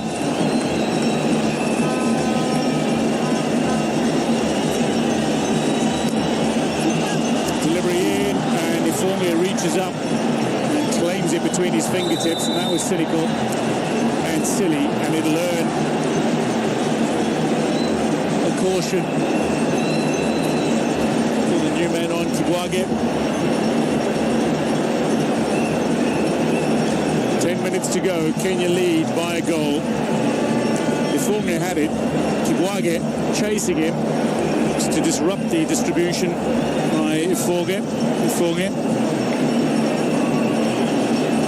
Kibwage on in the 78th minute. Cautioned in the 80th.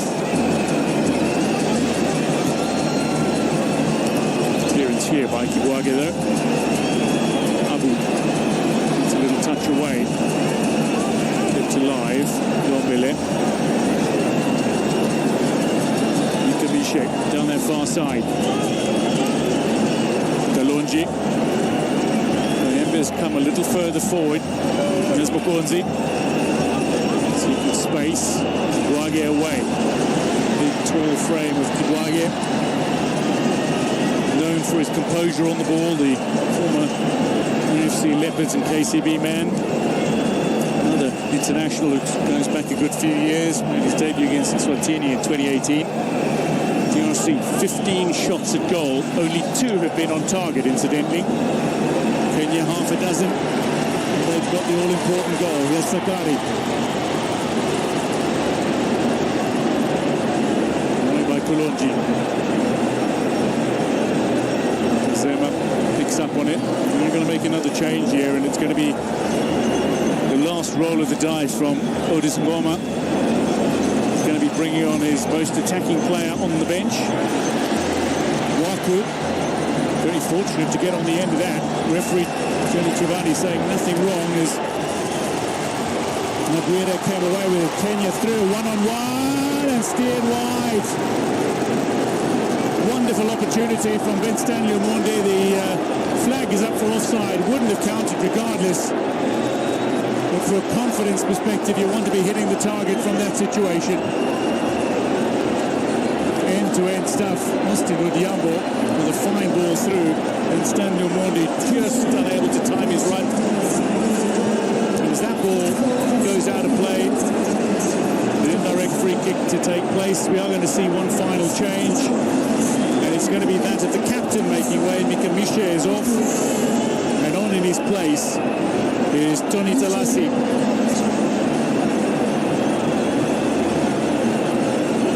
Striker, only 19 from Angers.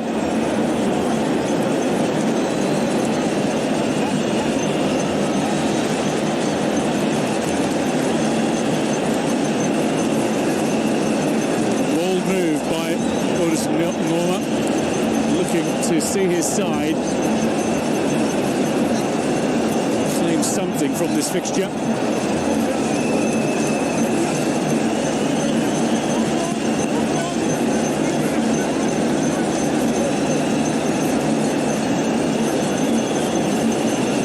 From the corner.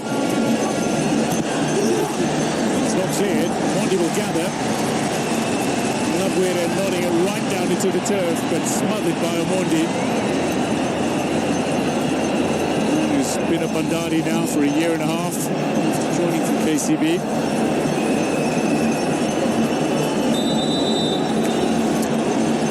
Well, taking a little too long. And what that means is corner. 8 seconds.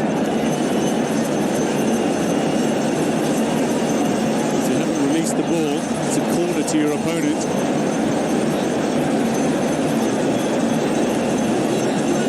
Now, Democratic Republic of Congo are very strong from this situation. They proved that in qualifying, and many of these players proved that playing for their club sides in continental competition. They've had 2 free headers from set-piece situations in and around the 18-yard area so far. Basiala delivers. The header is there to be had, but it's ballooned by Omondi with the apologetic hands raised.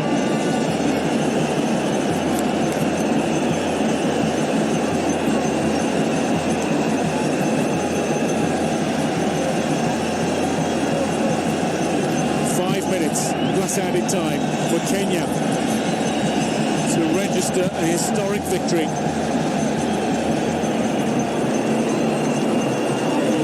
They have an opportunity to do something special against regular competitors at Chan, and indeed 2 multiple champions in this group.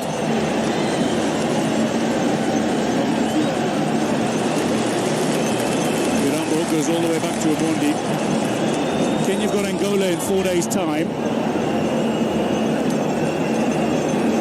And then they face another 2-time champion Morocco next Sunday, then conclude the following Sunday against Zambia. Perennial contenders in international competition, Zambia. This has been termed the group of death, and rightly so. Free kick to Democratic Republic of Congo. They themselves they've got a testing fixture list as we look back at Milton Kayembe going down. Free kick to the Leopards. They've got Zambia in their next match as Zambia make their first appearance in the 2024 edition of this African Nations Championship. It's in 4 days' time before they face Angola a week later, and then they finish against 2-time champions Morocco. Set to be one of the standout fixtures of the group stages. 4 titles between DRC and Morocco. That'll be the final group game. Long range, and it's high. Kabwiti needed to take responsibility. He's still young as Oscar Kabwiti. He's only 20. But it's what he's achieved already. Full international who's shown his strength, his agility, his clinical finishing for club and country. And has seen him as the more anticipated stars for this Democratic Republic of Congo side.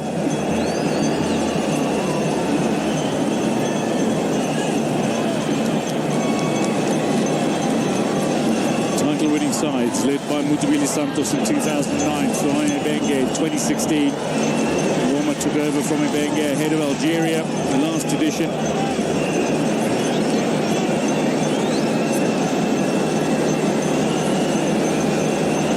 All around the stadium here in Nairobi, we see Pamoja, the tournament slogan. Swahili word meaning together.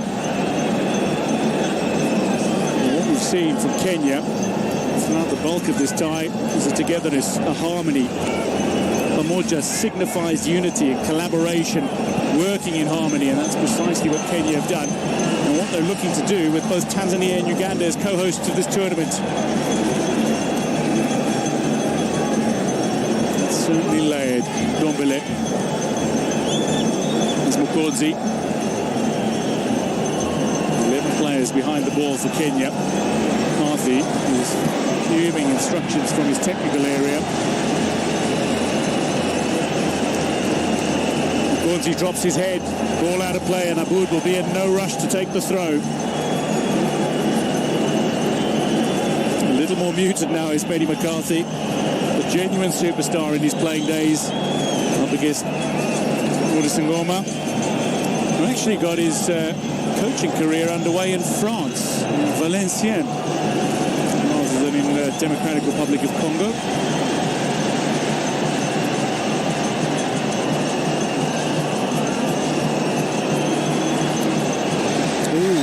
Kayembe's been caught by Aboud. Nabuire. No, Kayembe's down. There's a couple of players down. Chili Chavani has gone straight to the yellow card here. Nabuire immediately apologetic.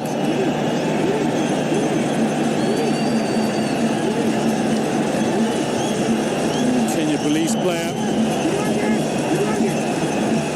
picking up a 90th minute yellow card.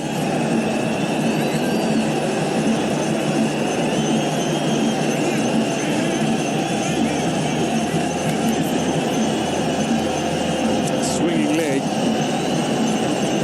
Thankfully there was little momentum in it.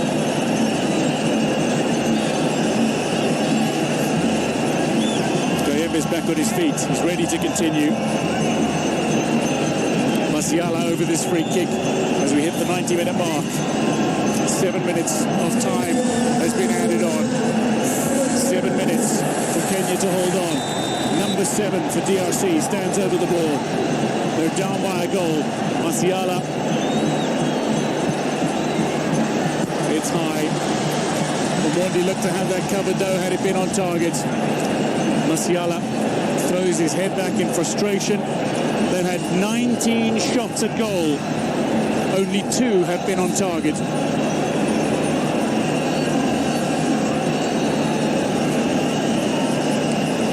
The Leopards certainly feel they have some work to do in the remainder of their fixtures if indeed they don't manage to escape with something from this tie.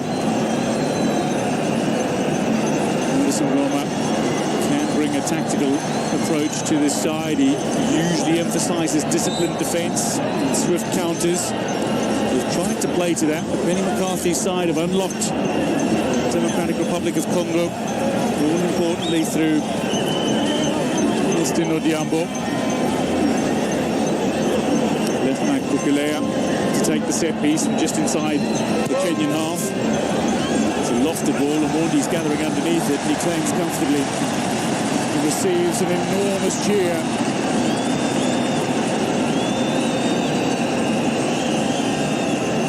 The two-time champions, Democratic Republic of Congo, are just minutes away from failing to win any of their last 5 African Nations Championship matches. Here's the goal scorer. Can he find a second? Gonzi, well positioned, gets his head in the way and steers it away. And now they hit on the counter. This is where they can be very dangerous indeed. Masiala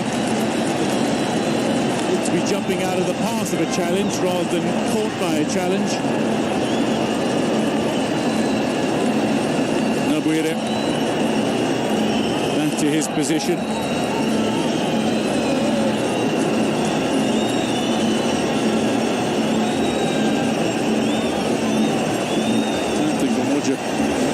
Caught him.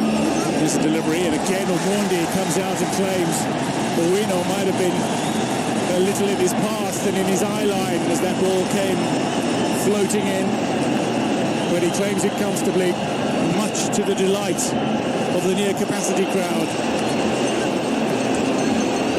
Irambo, Mushiri, he goes, Mushiri.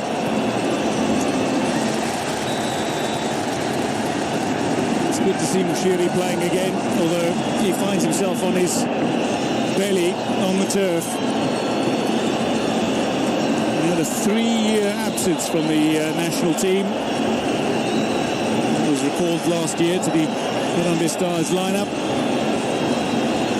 The former Tusker man, But the military man from Ulinzi Stars stands up and is ready to be counted for Kenya in the closing moments of this tie. The Leopards still want to play. Ngoma on the edge of his technical area, screaming instructions. McCarthy a little more muted, but clapping his hands, hoping to inspire an opening day victory for Kenya in Nairobi. Dombele on the outside of it, Abu closes it down. Excellent challenge from the captain, who gestures to the crowd, and they do not disappoint. But so far, it's the visiting fans who find themselves a little crestfallen and dejected.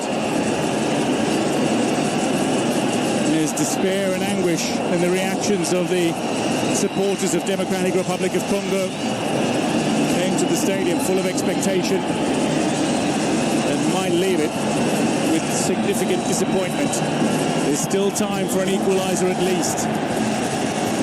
It's not going to come with shots like that. Bokelea this time guilty of missing the target. 20 shots at goal, only 2 on target. And again, a shake of the head from the man in charge.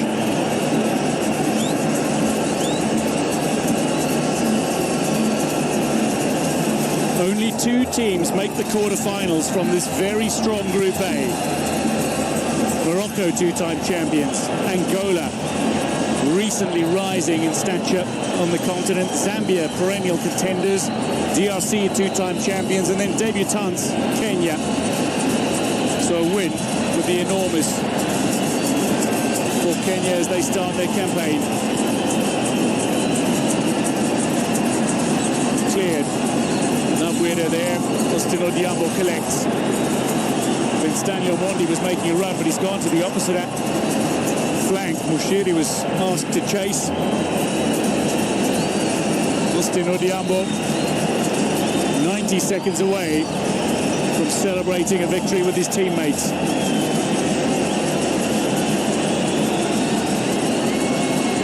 There is always host nation pressure, but it does seem today that the home crowd has helped rather than weighed on the Harambee Stars. Kenya largely controlled possession. They controlled tempo for large parts of this game. Referee says it was nothing but ball. Play on. DRC do exactly that. Kabwit finds Kazema. And that delivery is going to float over the crossbar. And Josue Kazema can't pick out a teammate into the final minute of added time. Kenya are edging closer. DRC, who are perfect so far in their friendlies leading up to the African Nations Championship, may fall to defeat in the tournament proper.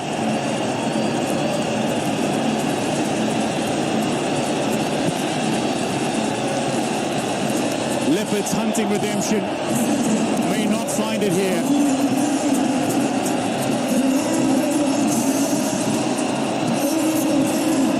Kenya looking to start with a clean sheet, looking to start with a victory.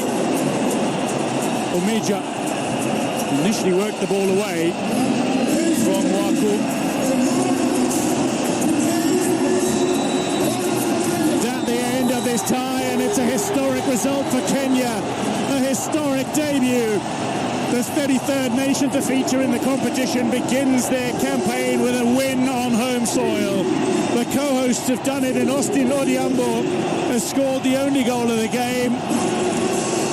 Just moments before half-time, teed up by David Sakwa, Austin Odiambo made the final charge and found the finish that determines the outcome. It's decisive, and it's Kenya who start on the front foot. They've beaten Democratic Republic of Congo by 1-0 in Nairobi.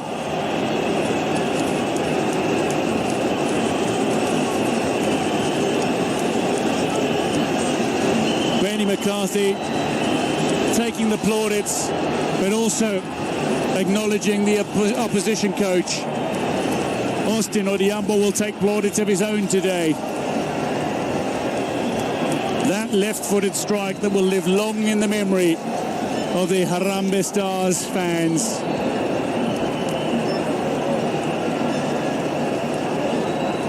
the agony of defeat for the two-time champions.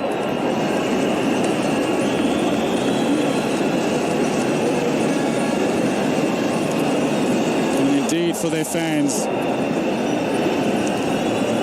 There's still plenty of fixtures to be played. Matches against Zambia, Angola and Morocco to come. And Kitambala getting a word from one of the most experienced goal-getters of all time, the opposition coach, Benny McCarthy. For Kenya, it's genuine delight and an opportunity to celebrate an opening day victory that not everybody expected, and everyone in Kenya will delight.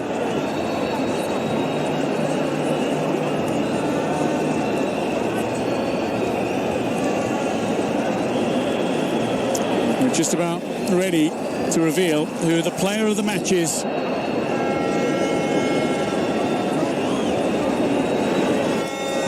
Alpha Chris Onyango, number 8 of Kenya. Congratulations, man of the match.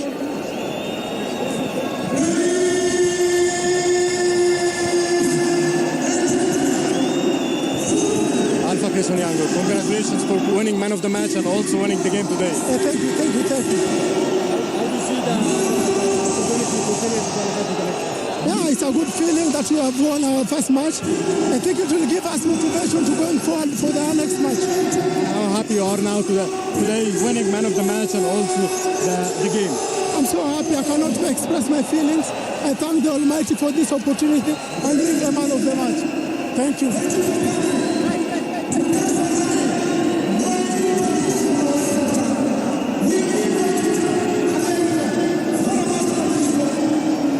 So, Kenya have beaten Democratic Republic of Congo by a goal to nil, and while Kenya dominated possession in the opening half, in the second half it was largely the Leopards who effectively have 50-50 possession come the end of the game. But it's 20 shots at goal and only 2 on target that has ultimately let the Leopards down, you suspect. They came back strongly in the second half. They fashioned many an opportunity, but they couldn't test Omondi in the Kenya goal. Kenya scored with 1 of their 2 shots on target in the game. Dominated various aspects of this tie. Many passages of play, dictated the tempo in large parts as well. 5 yellow cards though between the sides, and some for some cynical play. Those will carry over. Players hoping they will not prove costly towards the end of the group stages, or indeed the knockout stages should they advance. So, as things stand, Kenya have beaten Democratic Republic of Congo in the first match in Group A. Morocco, the two-time champions, take on Angola, the aspirational side, in our next fixture of the African Nations Championship. That's also in Nairobi, but Nyayo Stadium. And then Madagascar find themselves in action in just a moment in Group B as they take on Mauritania. Group A, Kenya are top of the pops for now. Congo DR at the bottom. Angola, Morocco and Zambia still to play. But Morocco and Angola will meet in a short while.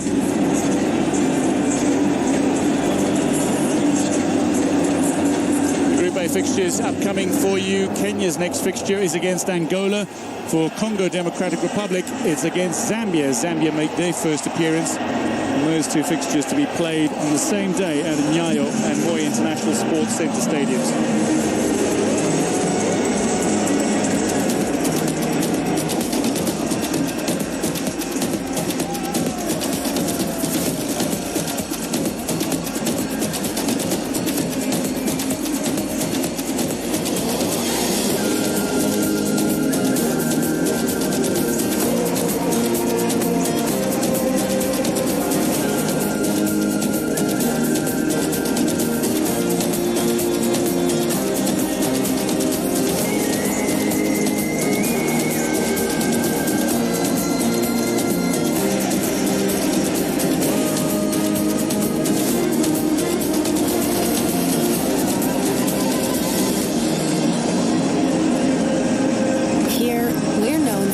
Of service.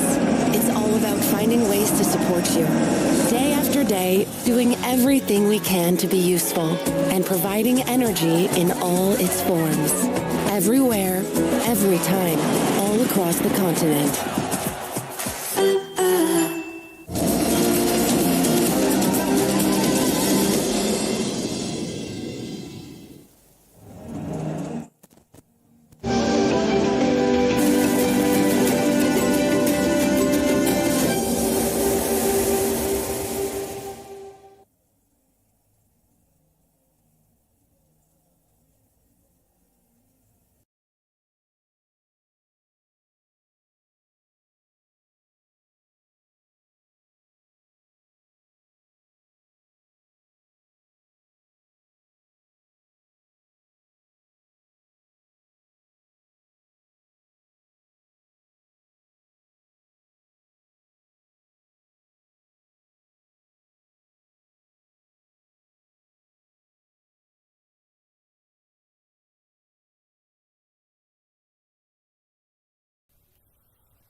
Tutapandisha game atuka. Asante sana. Bila shaka ni kwamba tuna baadhi ya mashabiki ambao tumekuwa tukisema nao hapa katika uwanja wa kimataifa wa Kasarani, ambapo Kenya imeishinda timu ya DRC goli 1-0, na mechi ijayo ni kati ya Kenya na Angola, alafu baadaye itakuwa ni Kenya dhidi ya Morocco weekend ijayo. Kutoka uwanja wa kimataifa wa Kasarani, langu jina ni Dismas Otuke. Thank you very much, Dismas Otuke, the More International Sports Center Kasarani. The reactions are different from the earlier match. Kenya defeating the Democratic Republic of the Congo by 1-0. And now, let's talk about Morocco, who are going to be playing Angola. Kickoff is 6 p.m. at the Nyayo National Stadium. We've got William Muluya and Musa Otieno continuing with this one. And let's start with William Muluya. The Moroccan coach, Tarek Sekchiwi, had done something that would have changed the face of Chan or sent a very daring message. He's a coach of the under-23 side. He led them to an Olympic bronze medal in Paris. And here he is. He wanted to initially bring in an under-23 squad to Chan. But then he's decided to bring in some little bit more of experience. Why would he take that direction? What's the message they're taking? Because we've seen their age grade teams and we've seen their women's team and also their overall senior team. Morocco as a country is having a very good setup in football-wise currently. And we have just seen with all the tournaments they are participating in, we just recently saw their women play in the final. And if he had taken that urge of having an under-20 or under-23 into the Chan, then of course with the setup they know how they have developed their players technically from the lower level, so it won't be of a bigger difference actually with the team that came to play that came to play into the Chan. But we can say if you look at their league, predominantly their clubs are doing well even in the CAF championships. So to me it's going to be a good game, and basically we want to bank on the fact that Morocco has been having a good youth setup. It's going to be an element that is going to be seen into the game today. Let's talk about Angola, Musa, now. And, ranked 87th in the world, they finished second once. And at the moment, they qualified, after beating a tricky opponent in the form of Lesotho. But everyone knows that Angola have got a pedigree. Given that its players were based in their domestic leagues, would be thinking of clubs like Primero de Agosto, Petro Atletico. How would you rate this team as they come into this edition? I think first of all, for them to qualify, it counts a lot. But Angola has been through the Chan. I think this is like the second time or fifth time. And they have not won a match. In a sense that it is a bit more difficult for them. In a way that I think they have played 4 matches which they have lost. So for them, it's just try and see how they can break the kudos of not winning. And onto their side, it is a team which is playing a very tough opponent, which is Morocco. But again, just for them to come in and win, first of all, a first match, it is going to be a big plus for them. Because back at home, they are very well with good clubs, with the teams. But when it comes to the club champions now, like now the Chan, I think they have been struggling. So that is one of the teams which I think for them to come in and score, even to win one match, it is going to be a plus for them. Well, and remember that they've just come from South Africa where they had their high-performance camp ahead of this encounter. We take a short break and we'll be coming back. We'll be taking a look at what kind of formations that these two teams would be having. Now, Mato, Chapu iko wapi? Hebu tuchukue break.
the Angola national anthem.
Recent triumph for the COSAFA Championships were done with players plying their trade in Angola.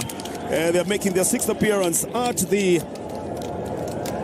African Nations Championships. Their best performance was 2nd, but they are willing to go a mile further because they have been together for a long time. And they have got the synergy that they say it would take to be able to win the championship today here. The most successful club, of course, is Petro Atletico.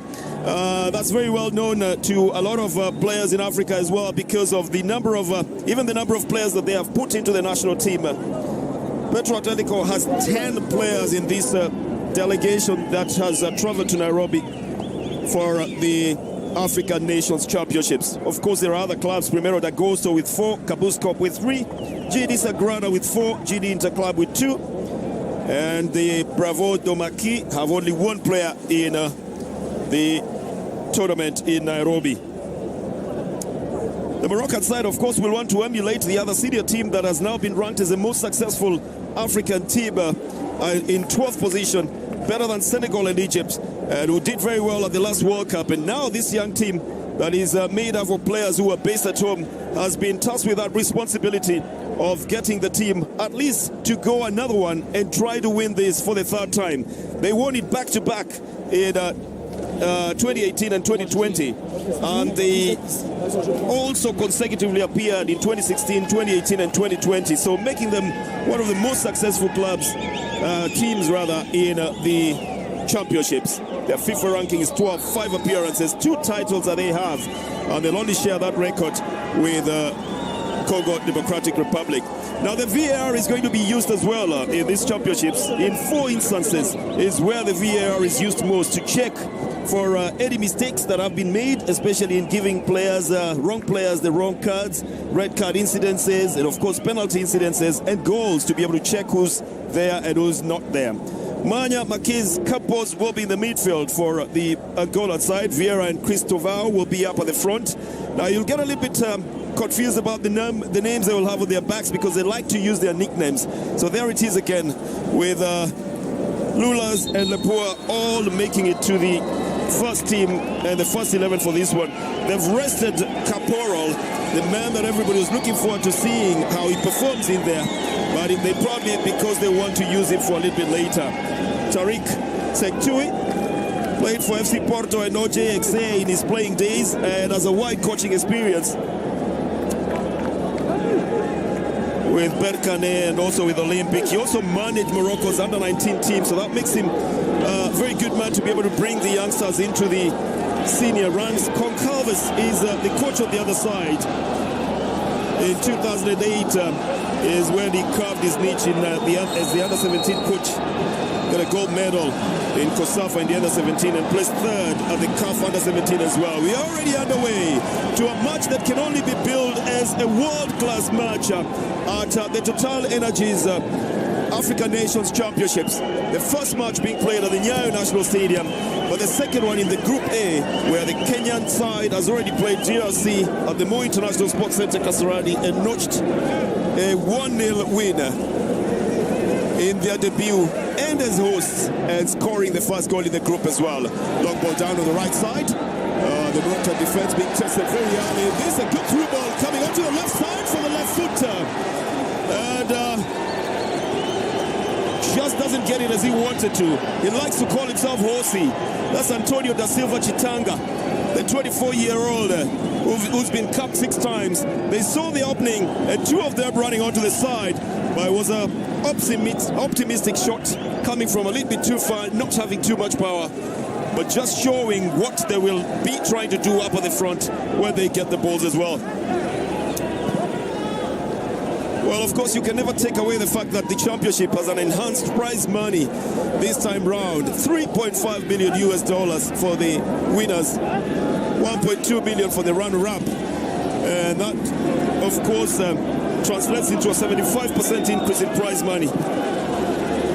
Very good prize money to fight for in the 8th edition. Headed back into the midfield. Again, it will be Horsey who's picked it up. He's looking for support from behind. Well, he can hold his own in the midfield. And now plays it with Matthias. And all the way back to the defense, they will start it with Joaquim Balanga.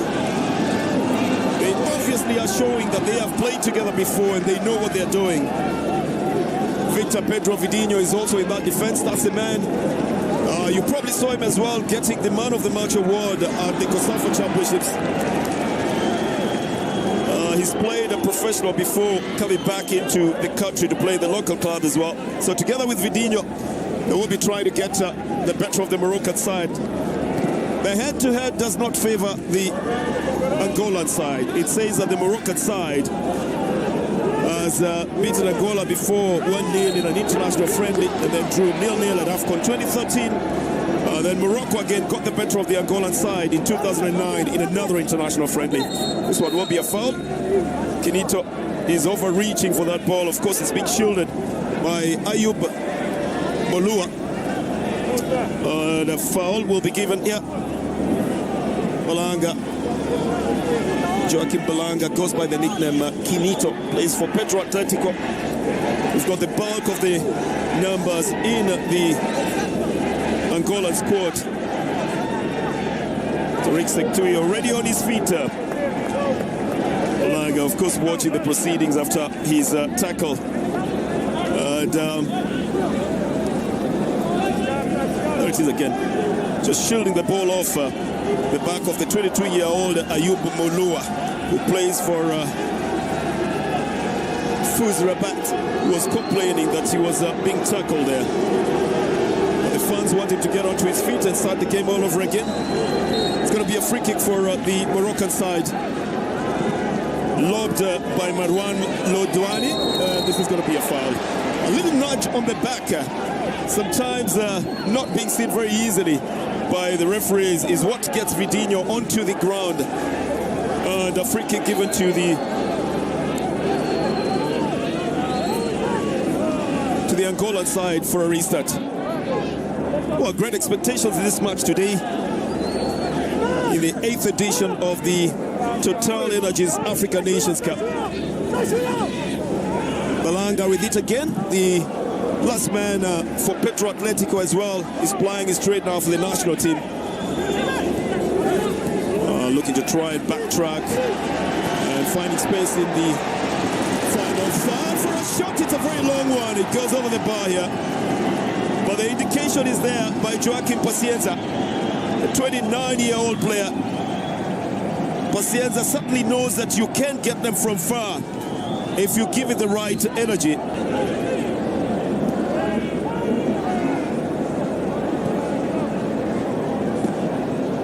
They're seeing the openings much earlier on, and they are willing to take advantage of that to try and get an early goal here. Very tight match. working, but then some very good play coming in from Gilberto, as he likes to be called. Turns his defender inside out, but loses possession at the last minute. It's going to be a free kick. Looks like the kind of player who loves to enjoy himself as well. And also believes in himself. Decided to take on Mohamed Maufid and get the better of him as well. Problem is, it didn't quite favor him. He doesn't get the right results for it. Maufid suddenly took a little bit more than just being beaten on that ball. The 27-year-old right back who plays for Wydad Casablanca had to go right onto his seat because of the moves of Miguel Gilberto. Concalves, the coach, has assembled a very young team, but a team of very, very talented young players, some of whom he has kept on the bench, including the 20-year-old Bernabe Tobes, who's called Benny. Probably we will see him much later on in the game. This is going to be a throw-in for Morocco. One man very conspicuous up front for the Angolan side is Gilberto. Harara will play it out to the left and gets it back from Marwan. Wow, Marwan and the goalkeeper almost losing the possession. Marwan Lodni is very well experienced in this Moroccan side. Oh, he's one of the oldest players on the field. Youssef Belamari helps him out. It's gone out to the right side. They're looking for new avenues now that the central penetration is becoming a little bit difficult for the Moroccan side. The whole of Africa watched as the other senior Moroccan side marched into the semi-finals of the Qatar World Cup, supported by literally the entire continent. And even though they have won the African Nations Championships twice, the expectation still from the fans is to see something similar to what they saw at the World Cup at that time. Never too easy to replicate, but in the minds of the fans, it is all very possible. This is headed back by the defense that is being marshaled by Victor Pedro Vidinho. Throwing to the Moroccan side, who are now beginning to make inroads into the Angolan midfield. They're venturing forward a bit, opening up on the flanks as well. This is still kept in play. It goes back to the goalkeeper. Dilson, who sends it further forward.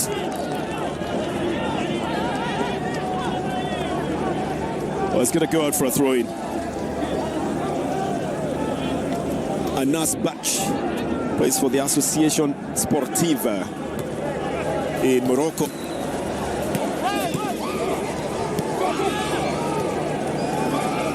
A good option to go for the shorter balls to try and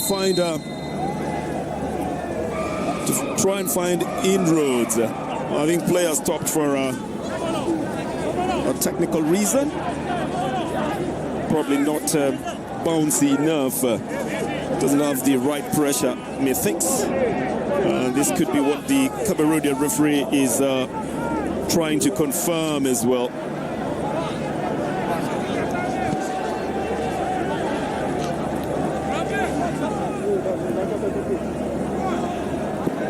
Kenya, Uganda, Tanzania and Zanzibar hosting the African Nations Championships.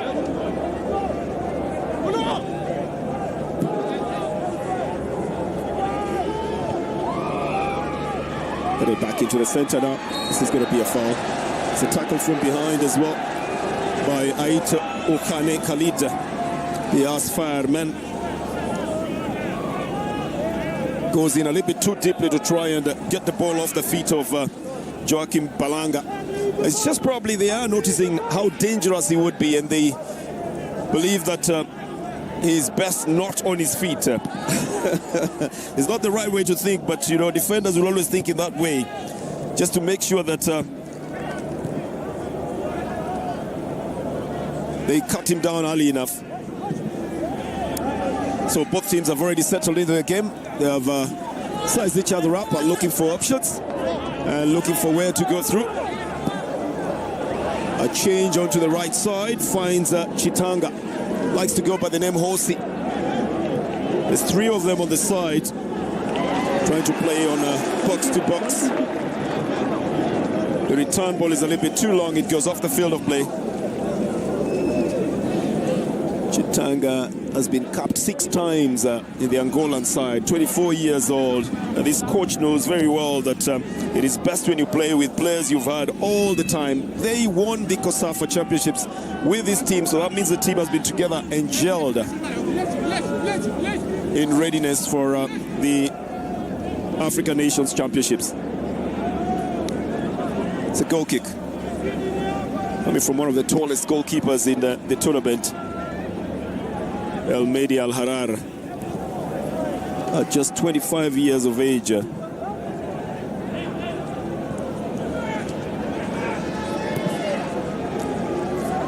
Long one down onto the right side, but they're finding the marshalling of the defense here. This is going to go out, and it's a foul that will be given to the Angolan side. Balanga seems to have been brought down. Yep, he likes to go by the name Kinito.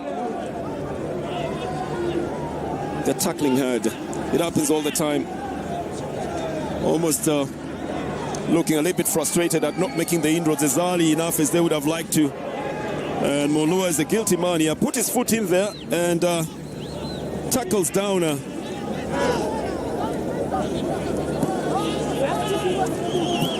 the defender Kinito.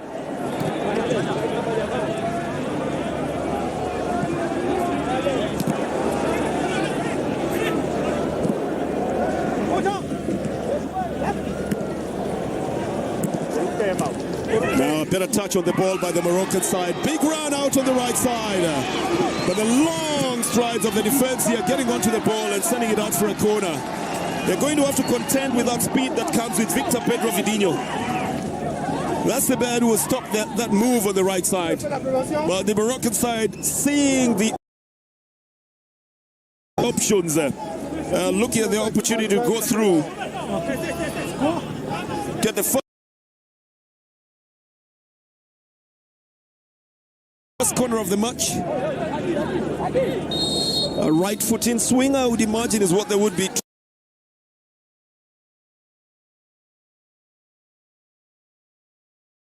trying to bring in. It's very nicely lobbed into the area, but headed out.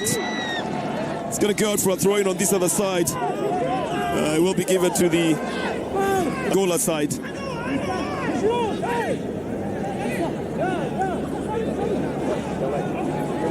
Very tense moments usually for the coaches to try and get the players to settle into the game. Remember that Morocco qualified automatically from the North African zone. And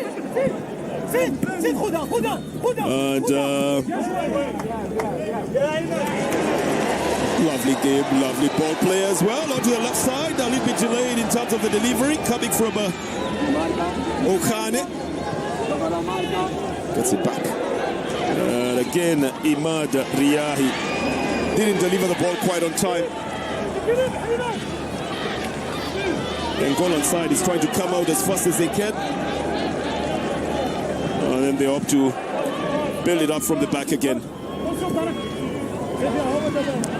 It's looking pretty obvious as well that the Angolan side would like to slow down the Moroccan game every time they get the ball. Well, that's the way the game goes. You occasionally try to get the better of your opponent by looking at his strengths and trying to weaken them as well. They've also tried to weaken the wing play of the Moroccans by cutting out the supply that is coming from the midfield. And yet the Angolans themselves have been able to use the right flank effectively, just trying to bring in the crosses from that side. It's going to be a throw-in.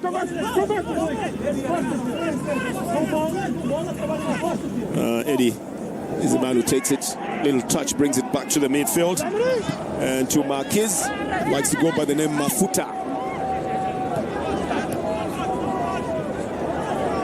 A little turn that comes from Gilberto on the right side. Brings it back to the midfield. They're looking for an opening on the midfield. And then they've got the width to be able to change and switch play onto the right side if they wanted to. And they've shown that that is also one of their strengths in terms of switching play, just making it difficult for their opponents to get onto the ball. Quick one back into the midfield. Oh, finding all the spaces now. Good run by Pacienza. Tightly marked, of course, but manages to get Mateas, who's been fouled, and it's going to be a free kick given to the Angolan side. They really are running rings now around the Moroccan side, and I think denying them the ball. Aguinaldo wasn't very happy that he was tackled down like that. Aguinaldo Mateas.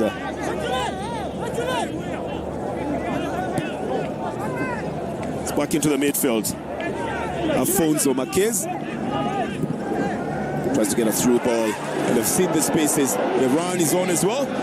Just as well he delayed it. Gilberto then loads it into the area. The goalkeeper ultimately gets onto it.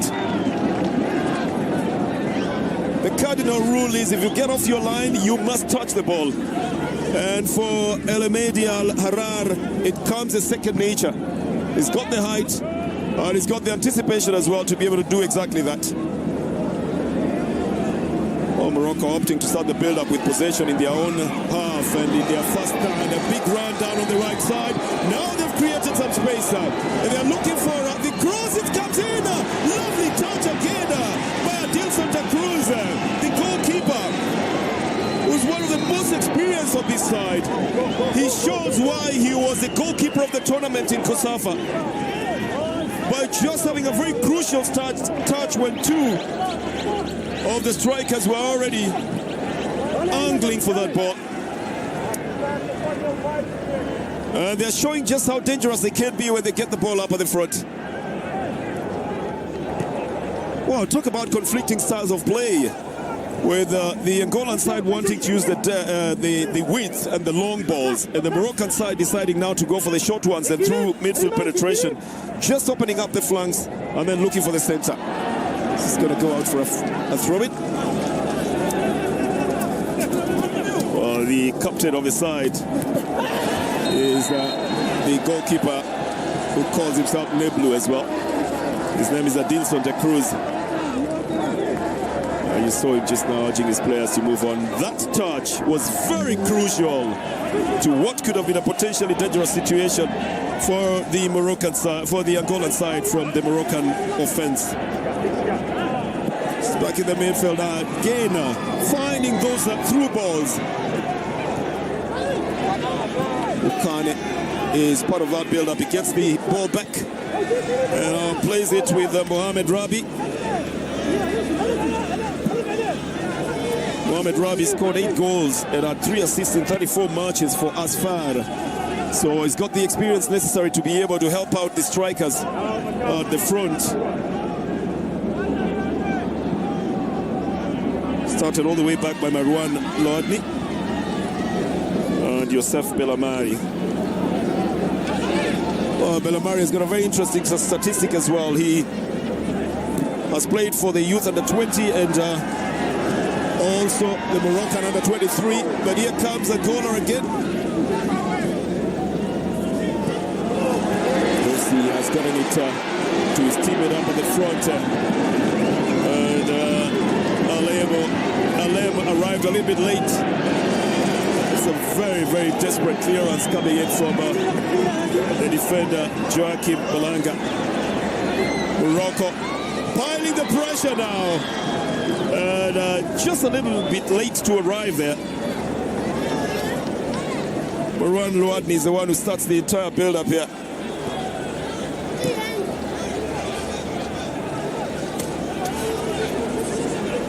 It's going to be a lot of instructions that will be coming in at about this time, because the frustration can set in at about this time if you're not getting what you intended to get.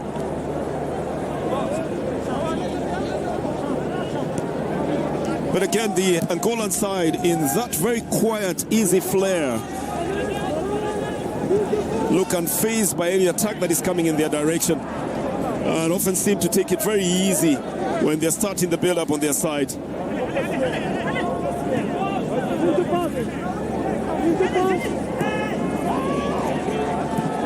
This is out on the right side. Gets to Hosi. Is one of the playmakers of the side. Good cross by Hosi.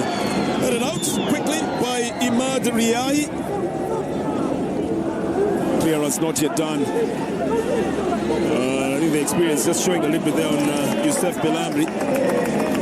Going to go out for a throw in. It's going to be for Morocco.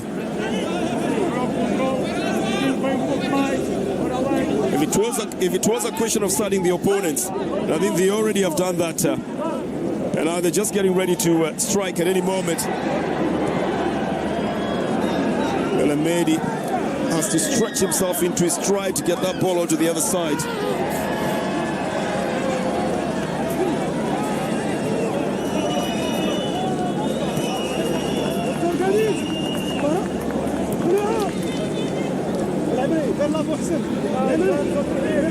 Morocco still have the pride of being the first host nation to win the CHAN in 2018 and the first to win back-to-back titles. And now they're looking at how they can be able to add on to that into a third title and still create new history. They're fighting for that with Democratic Republic of Congo, but we've already lost one match in Group A. In the first match, I think we played at the Mo International Sports Center, Kasarani, earlier on. Attempt to come in from the right side with a chance for a shot just outside the box. Try to get it with the outside of his foot, but Aitou Kane's shot doesn't get onto the target.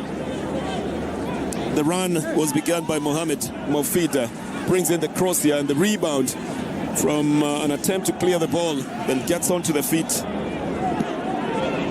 of Aitou Kane.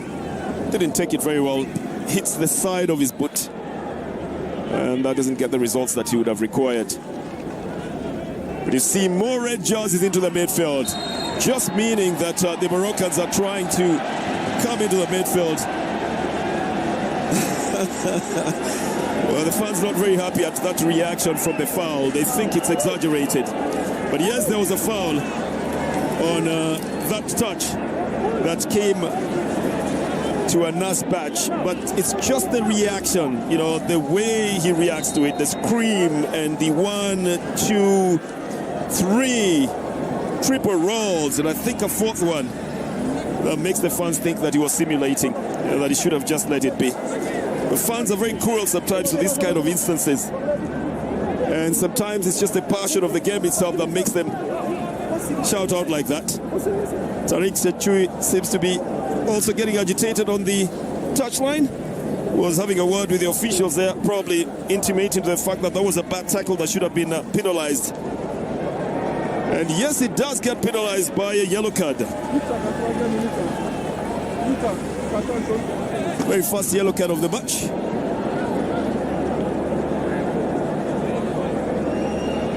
To Aguilado Mateas, who plays for Primero de Agosto.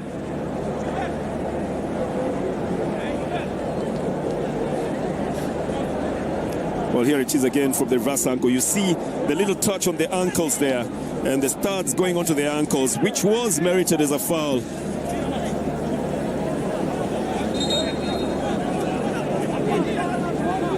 It's going to be a free kick for Morocco.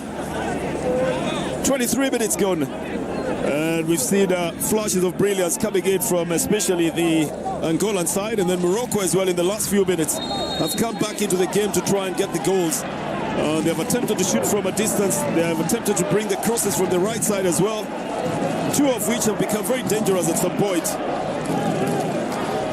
This is going to be taken by Imad Riahi.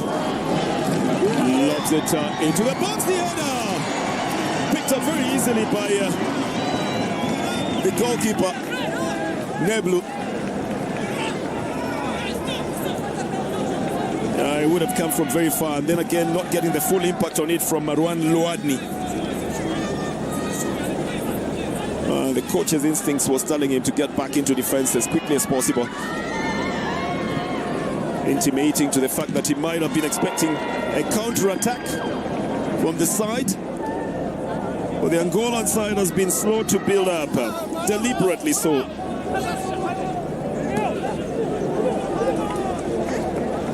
Angola reached the quarterfinals in the 2018 finals that was played in Morocco, and then didn't go past the group stages in 2022. So their best performance has only been the second, but they're still the best performing Southern African nation at the African Nations Championships. A build-up from behind again. Marwan Lodney tries to send it up to the flanks. And Angola now looking like they're in a hurry. The intention was to try and get it onto the right side, but a very quick cutout by Marwan Lodney. Sets his team up for a counter-attack up at the front. Ayub Malua looking for where to play the ball to. Brings it back to the midfield.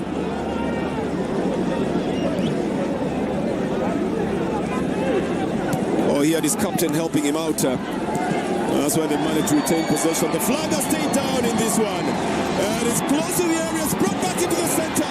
This is something they've practiced in set pieces. Lovely little touch coming from the Angolan goalkeeper to send it off the field. They are complaining that it should have been an offside. Well, very marginal.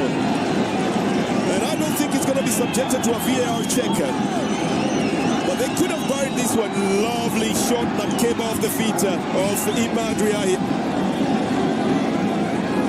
And a nice little touch coming off the goalkeeper, Neblu. Yeah, in such instances, you congratulate the striker and you also congratulate the goalkeeper. Very good strike and a very good save as well. Making out for very good football coming from the Nyayo National Stadium in Nairobi. In the African Nations Championships, the second game of Group A. First game having been played at the Moi International Sports Centre, Kasarani. The second one at Nyayo Stadium. A very low one and a little attempt at a dummy that doesn't quite work out. There's going to be a flag for offside.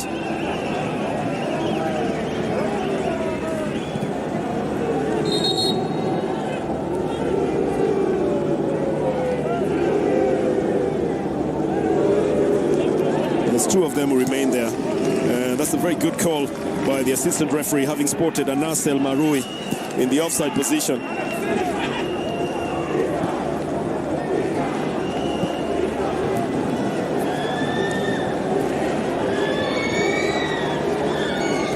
Well, where the Angolan build-up is becoming very legible, the Moroccans and the Atlas Lions are taking advantage of that and playing close to each other in the midfield, almost crowding it. They had a 4-4-2 formation and they're starting. But now they're managing to put 4 strikers up at the front every time when they have possession and avoiding the midfield. And you can see the formation and how they've done it now. They're not using the midfield that much. They're preferring to send long balls on the side and then build it up from there and only come in when they have possession. And they've got more numbers here. This one is with the goalkeeper alone. It's in the net. It's a goal. It's Morocco. And it's Riahi who scores. The first goal in the second match.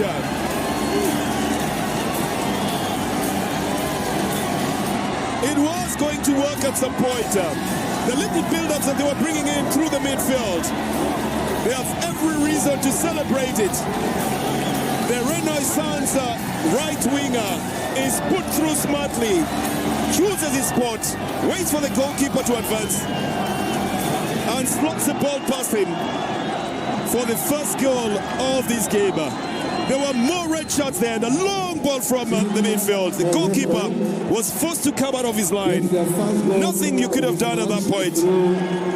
Brilliantly planted for him in front, and he puts the ball through the goalkeeper's feet, and Riahi has every reason to celebrate the way he did. The patience that the Atlas Lions usually have is also showing in the Chan team as well. Took their time, organized themselves, brought the ball in, walked to the midfield, and changed the scoreline. Morocco 1 and Angola 0. And again, Morocco are now piling the pressure. They will begin to enjoy themselves a little bit. They get the touch for a throw-in. Youssef was taking it quickly, plays it to Anasa Bacha. And again, you notice more red shirts in the midfield. It's the same tact they have used before now to try and get the better of the defenses. They're bringing more jerseys in when they have possession. It's going to be a throw-in that will be given to Morocco. The frustration will begin to show even in the tackles. And Alem Miguel is probably the first one to show it on his face. He went for that tackle desperately just to get the ball out. Didn't care about how he was going to get it, but managed to get it all the same. Mohamed Afid. Oh, they tried to chest it back into play, into the midfield. Another good ball down on the right side. Across in almost similar situation. Again, coming from Aito Kane. They bring in what we call the 45 crosses, the very acute angle crosses. When there's the expectation of a long ball towards goal, it's cut back, and they're expecting to find someone there to make the connection for a goal. Well, Malua could have changed the scoreline again for the Moroccan side. Brought in a very tantalizing cross earlier on. But this time around, it was brought down for a foul, and it's going to be for the Atlas Lions. Left-footed swinger with 5 players from Morocco in the box waiting for it. 3 others outside. That's where the danger lies as well. That it could go any direction. You have to watch your back. It's swung on the inside. And again, it benefits from the touch of the goalkeeper.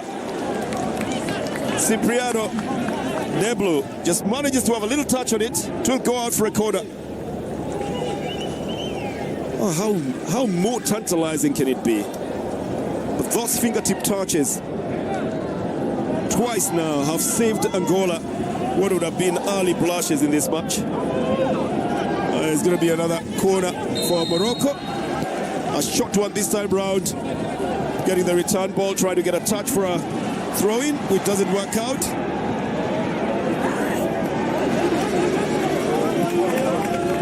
Well, play continued as Ayub Molua thought that he had committed a foul there. Oh, Molua will get onto the ball again on the left side. Totally unmarked. This will go directly to the goalkeeper. Now overrunning the Angolan defense, the Moroccan side. They've realized the weaknesses. They are trying to avoid the midfield and only coming into it when they have possession. But after they've opened up the flanks and the runs are on, because that disorganizes that midfield play.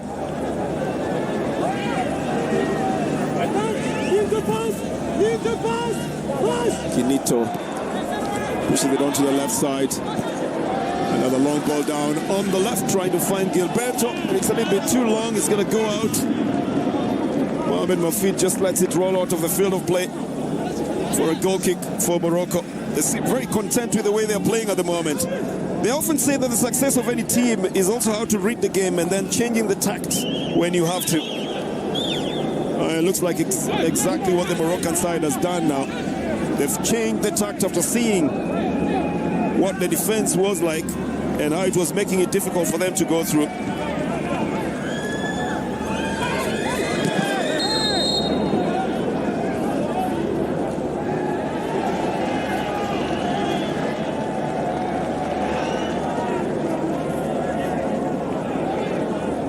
Oh, it's going to be another yellow card coming out here for that attempted header, but you look at the right hand of Ayub and you will know why that has happened. Well, it's been called for a foul as well. It's because his right hand was hitting out.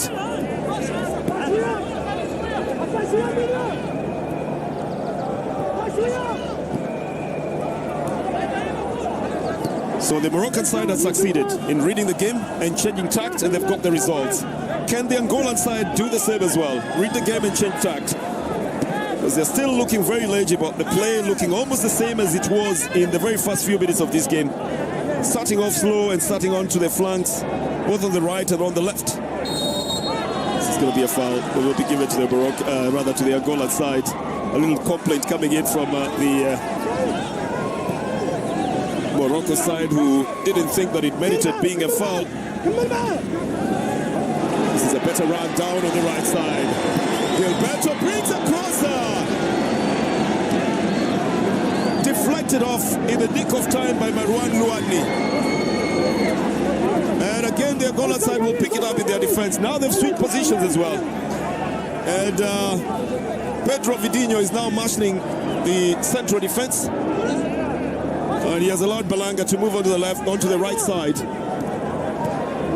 Well, they keep switching those positions every time, with only Afonso remaining on that right flank all the time.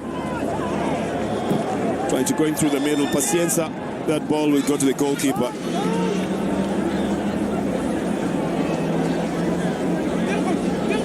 You would enjoy yourself if you were the goalkeeper as well. Elamedi Alarar, he's under no obligation to restart the ball as quickly as possible, because he's still in play anyway. And the team's leading, so they're quite happy with the situation at the moment. It's 36 minutes of play gone by Morocco, leading by 1-0.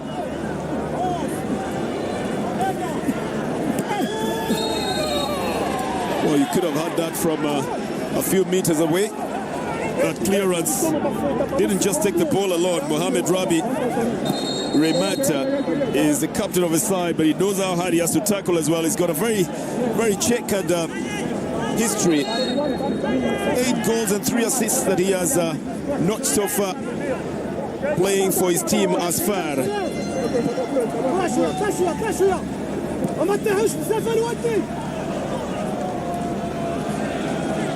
Vidinho out on the left side, still looking for that central penetration.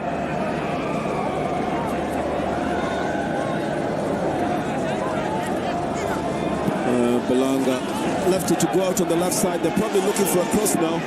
It's a very high one. Well, the goalkeeper has got the advantage of height in there, and for Elmedi, it's probably just a little bit more than height as well. He's got the agility as well,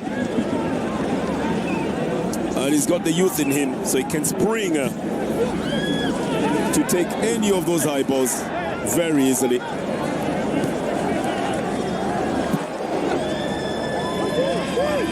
Well, Angola just doesn't take advantage of that 50-50 ball to be able to do a quicker run. As a result, it was cleared off by Marwan Luadni. But they're getting inroads on the left side, and now they're making use of it. This comes into the midfield, and then Pacienza brings it out to the right side to Afonso. Out, farther out on the right. Afonso doesn't get onto that ball. Gave an indication that he was going to control it, but he didn't. That's going to be a foul. That was going to be a very dangerous situation for Angola again, although it was a 2-on-2 situation. But with Bach in it and having control at that point, it just needed outsmarting one of the defenders. The rest would have been speed work and accuracy on the other side.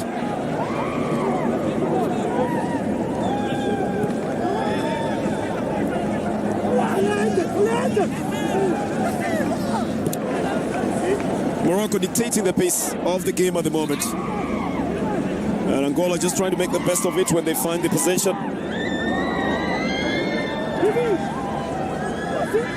They made their debut in 2011 when they finished 4th, and they lost to the host Sudan in the 3rd place playoff, Angola, so they really need to do a little bit better from that best performance that they had a couple of decades back. 5 appearances they have made, and this is the 6th appearance, making them very consistent as well. Sent out to the left by Mateus. Oh, it was going to be a very long route to try and go round Mohamed Mawfid and get the ball off his feet there after he had already blocked him out altogether. Yep, it's a long route. It's a very long route. Gogoro, as he's popularly known, could not have gotten onto that one.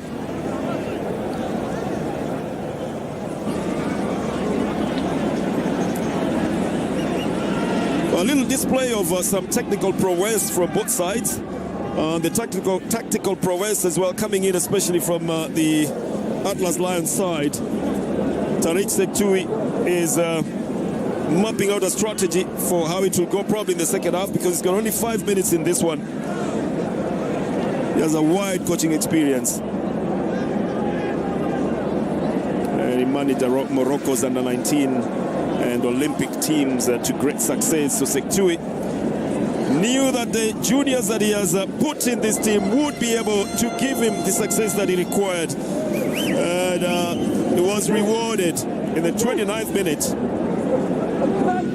with that goal by Imad Riahi, putting the ball past the feet of the goalkeeper and making the coach believe in himself even more, believe in the players more than anything else. 1-0 in favor of Morocco.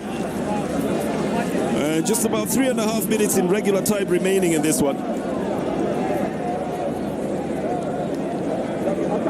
Fans will be very happy with their team. They've got the highest ranking so far for an African team at FIFA, 12th.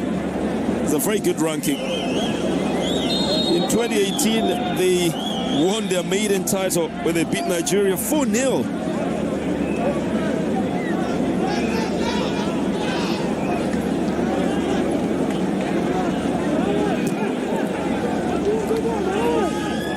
Back into play with, I was just about to say it, the Angola defense just looking a little bit lax at the moment, and that's not a good thing when you've got very fast forwards who are in the game. But that's a good take now, down on the right side to Mateus. Brings it onto the left as well. Aguilano Mateus had a left foot carve in, but he doesn't get to where it was intended. Was headed out of the area by the defense.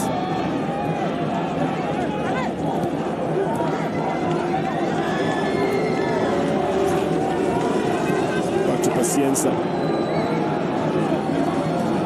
Again, they have to try it from outside the box.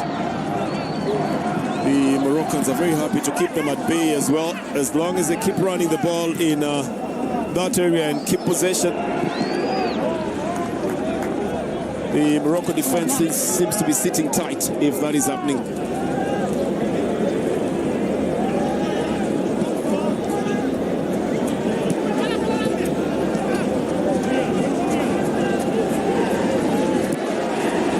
Oh, here's another attempt at a cross. Initially it was Marcos Alfonso who was going to try to bring the ball in, pinning them into the one half, the Angolan side, but they're looking for inroads. They're looking for ways to be able to penetrate and try a shot, but it's still too far off the target. Mateus brings it back to Hosi, Chitanga, and then all the way to Balanga. Likes to be called Kinito. But look at the entire of the red shirts of Morocco having fallen into defense, and you can see the formation as well, even in that one half. A 5-man defense, 3 in the middle and 2 just outside, sometimes even turning into just one, waiting for any quick ball that might come from their side. Well, Angola pick up a loose ball. They've got more men up at the front. Oh, they opt for individual glory, and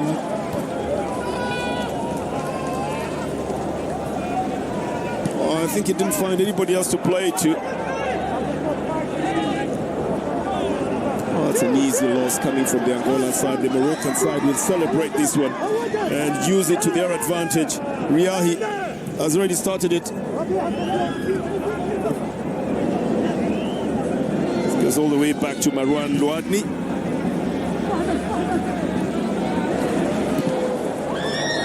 The kind of run that has resulted into very good results for Morocco is what they attempt again. It's pushed back to the goalkeeper by Miguel Alemo. And Neblo Cipriano managed to get it back into the center of play. Very fancy play coming from Angola's forwards, but that's all that it counts for. We've played 45 minutes. Stadium announcement just saying that there's going to be 4 minutes of added time in this one. A lot happens in 4 minutes in a game of football, but the way Morocco is playing it, I think they're very happy to run it down and run the clock as well. And as long as they keep possession, that will work in their favor. Only becomes a little bit frantic if you lose possession.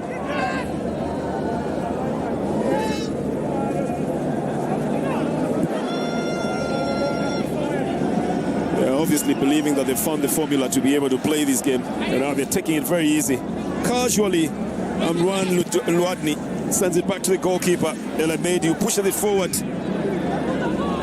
Again, the tact is to dilly-dally with the ball and get the Angolan players off their lines to come for it and then hit them on the counter-attack.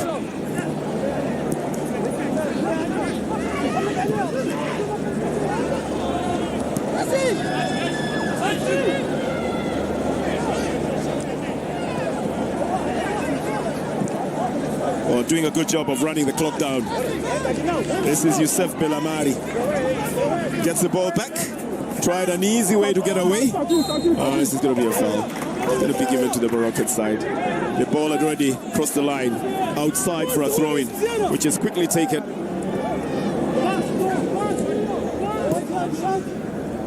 It's back to Anas Bach. And all the way to the right side. Oh, they're going to enjoy themselves now. They won't bring it to the center unnecessarily. The touch by Vidinho sends it out for a throw-in. It's going to be for the Moroccan side with Anas El Maouroui just issuing instructions to his teammates to get into position and get ready to receive the ball.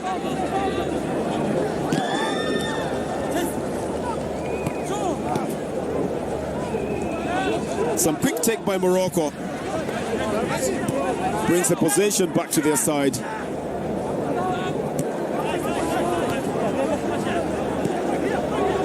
This is back to Marwan Louadni. A little touch coming off Aitou Khane. Been a thorn in the flesh of the defense, especially on the left side.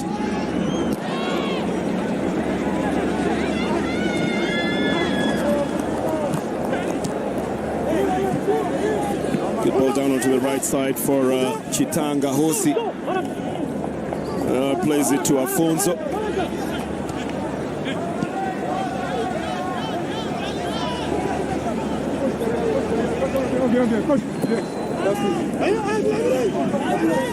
Well, it's a good ball down on the right side, but it's not going to have support on that side. And then again, a very hard tackle comes in to cut him down. From the very, very experienced Louadni. He's going to get a yellow card for that. But I think in his mind he'll be thinking he took one for the team. In added time.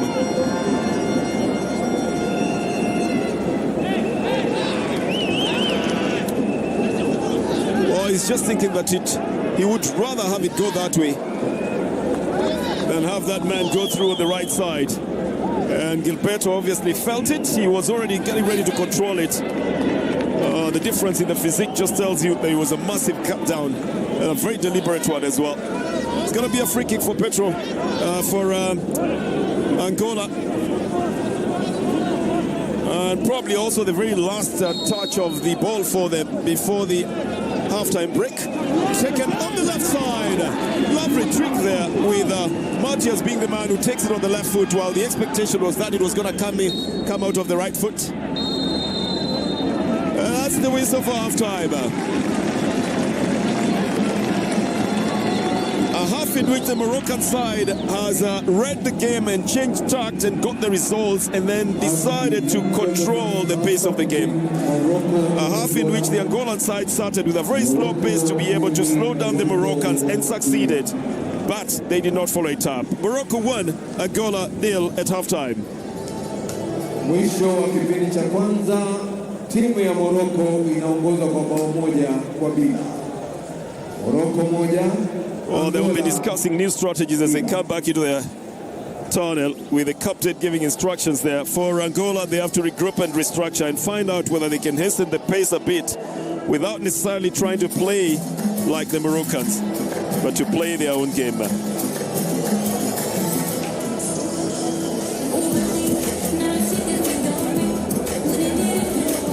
Concalves will be trying to find out what they should do.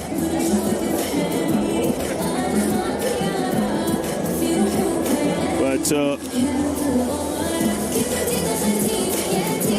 the man that everybody will be celebrating at the moment is Imad Riahi with his 29th minute goal, putting Morocco ahead in this Group A match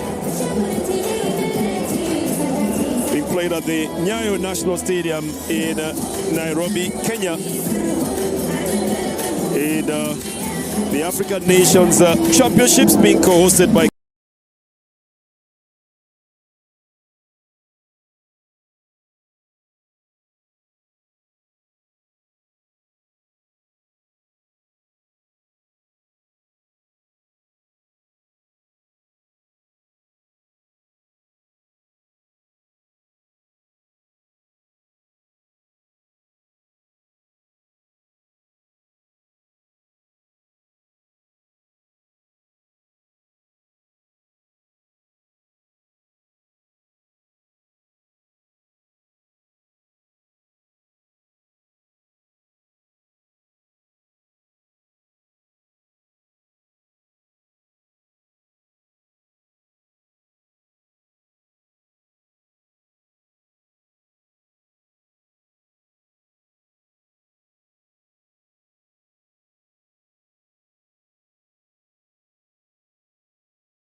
They haven't made any substitutions as we come into the second half. And so it will be just to see whether the tactical formation changes or the tactical approach also changes for either of the two teams to know what their plans are.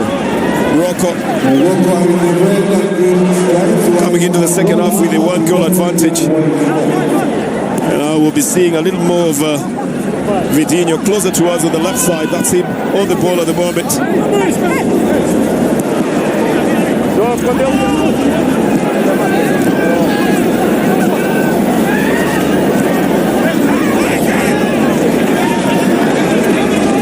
To the left side, trying to look for a left foot cross. Decides to go on his own and walk into the box, but then he doesn't keep possession. And that's the only undoing of Manya Gogoro's move there. It was a good move on his own, but he didn't keep possession as he got into the box. Angola starting almost the same way they started in the first half, keeping possession, playing long balls, and slowing down the play.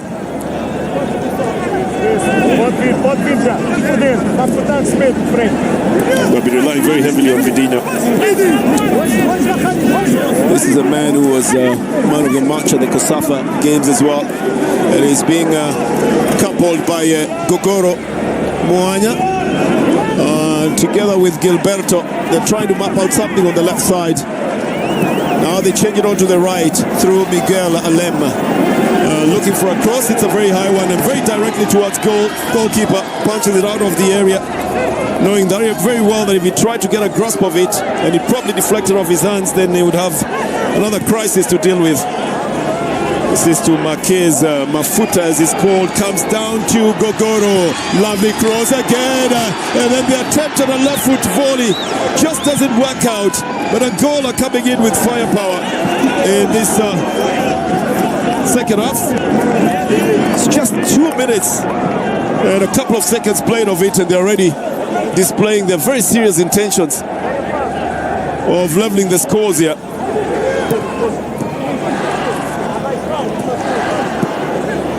It's back to Manya Gogoro. Doesn't keep it in play. Gives that for a throw-in. It's going to be for Morocco. It's the only way in which it's an easy way to get into possession. That was the earlier cross, parried off by the very, very tall goalkeeper.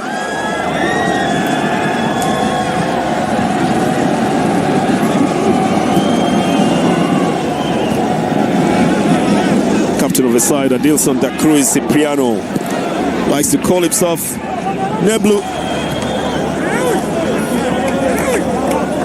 Was goalkeeper of the tournament at the Kosafa Championship that the Angolan side won.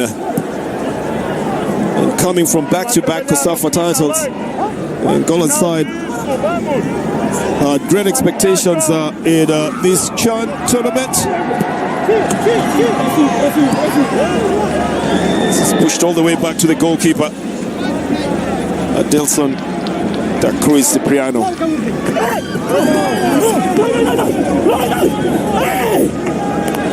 Gogoro doesn't quite believe that it's been awarded on the other onto the other side. Seems to be under the impression that it should have been awarded to him.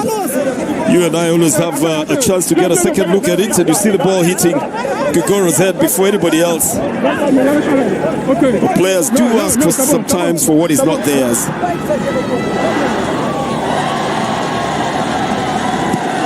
Big boot coming off the foot of Elmedi Alarar. An equally hard boot from the other side. The midfield play by Morocco, and a quick off-in here of the ball. Almost a mix-up in the defense as well. I think they're waiting for the flag to go up for offside. But the rule is play the ball first and then wait to see what the referee is going to say there. They should watch out not to be caught into those breaks as well. That's a very marginal offside. I think would have been given anyway.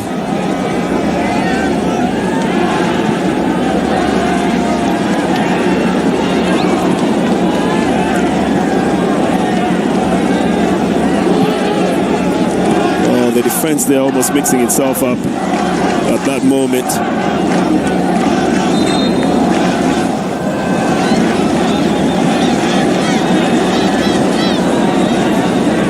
There's something interesting going on with the tournament balls here.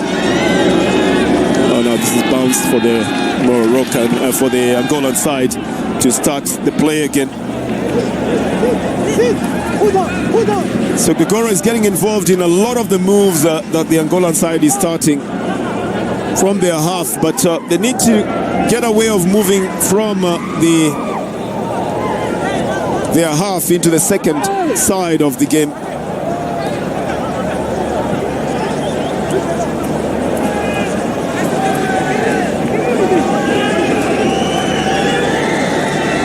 A little chip comes off the foot of Vitinho, and then a chance to bring it back into the area, almost off the hands of the goalkeeper. There was a foul on the goalkeeper. Any touch on the goalkeeper will often result into a foul, and that's what has been penalized there. But the Angolan side coming close to putting the ball in the net, with the build-up being started by Vitinho, and all onside at that moment. They stay cautiously behind. Gilberto then brings it close, and then that touch on the goalkeeper coming off Mafuta Marquez is what has been penalized. But Gilberto became very dangerous, stands onto his right foot. That one is penalized on Pacienza, I beg your pardon. It's Pacienza who got in there to try and put the ball into the net, and had a physical contact with the goalkeeper, resulting into a foul.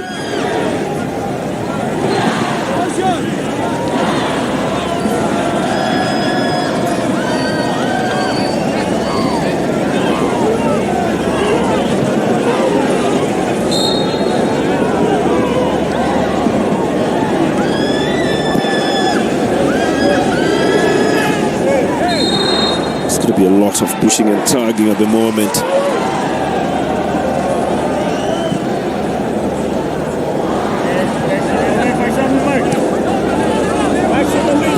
Even as the ball comes back into the midfield.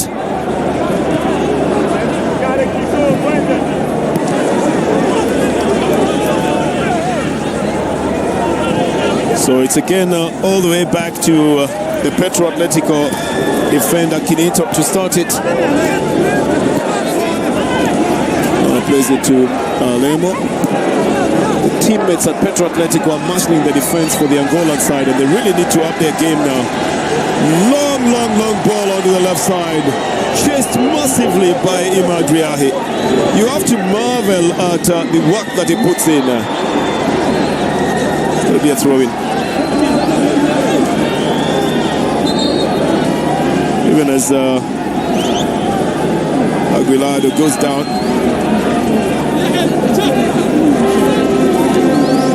The Primera de Agosto midfielder seems to have stretched something on his thigh, and I think it's the first change that the coach is signaling to. He tried to evade a tackle, and in evading that tackle, I think he pulled a muscle and could have chipped off a little mound of soil from the ground in the field, and that hurts the muscle.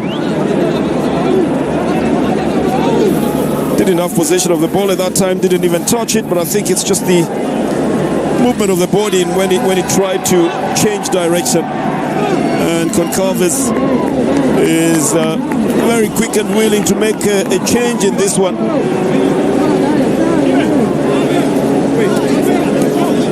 I've just seen Van Nielsen being prepared out on the other side.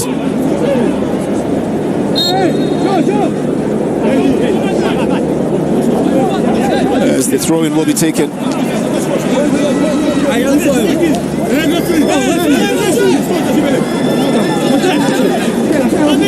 trying to get it back to the center for a chance for a shot. That has been spoiled already as a move. The goalkeeper is forced to come off his line. He's got two defenders to work with, and two strikers have come to try and challenge for the ball. That's a better decision made by El Mehdi Al-Arar. The Raja Casablanca goalkeeper pushes it all the way to the other side. He'd rather not have it in his area.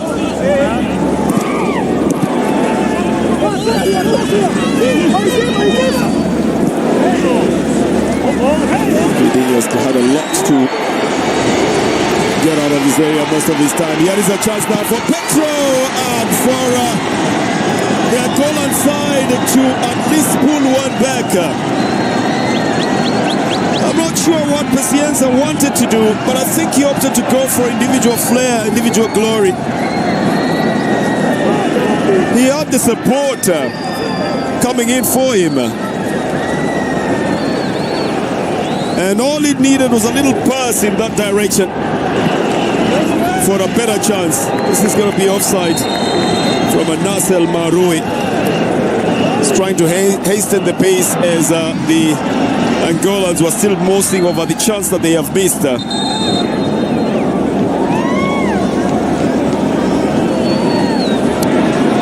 I think it's going to be the first substitution of the game here. Van Nielsen, the Petro Atletico player, is going to come in. And he's taking the place of Aguilardo Mateas, who was yellow carded in the 23rd minute, and who seems to have lost a little bit of the oomph for the moment, and even lost the chance a few minutes ago to just a situation that could have just given the ball to the nearest best placed passer to put it in the net.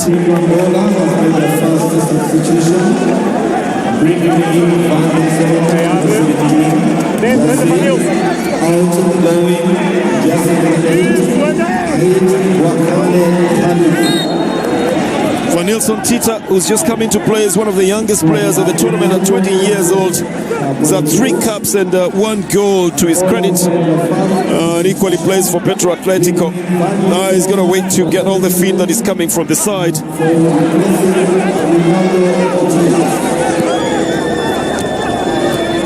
He has already moved into position right in the central attack. He's expecting delivery to come from the midfield. Not a very good shot taken here. Half-hearted, not calculated as well. And a little bit of a desperate attempt.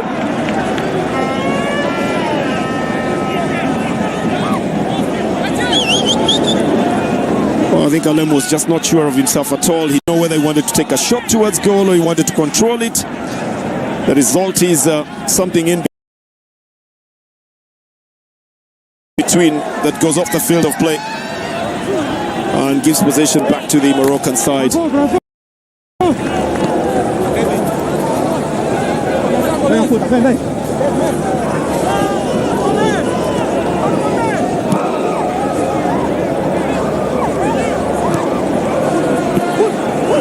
So again out on the left side, but now they've got a new man on that side to work with, and it's Van Nielsen, but they haven't gotten the ball to him yet. He hasn't had a touch of it, probably looking for a chance. Long ball, try to get Mwanya Gogoro to go for it. He got a touch, but because he blocked a shot that was coming from the defender. That's a better possession in the midfield. If only they could open up and spread out, they probably will have a better chance of moving forward.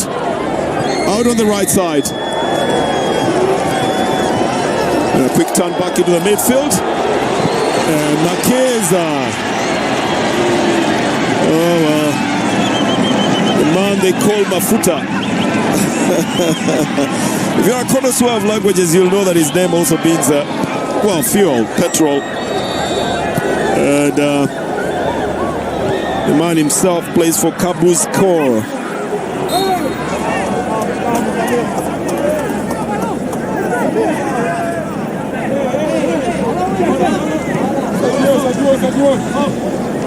The free kick has quickly been taken by the Angolan side for the foul that was committed.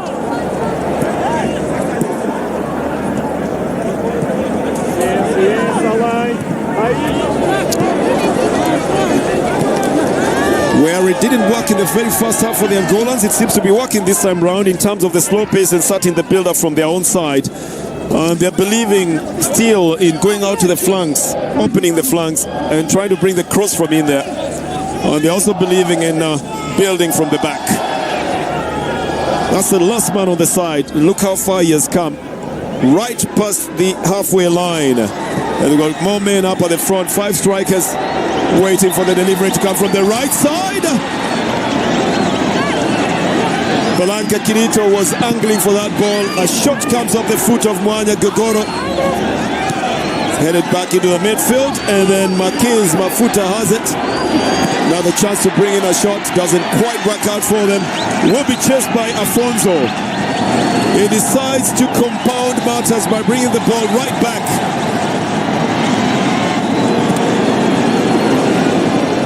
A little bit of the intensity of the game is now taken out by that deflection as Morocco take possession now.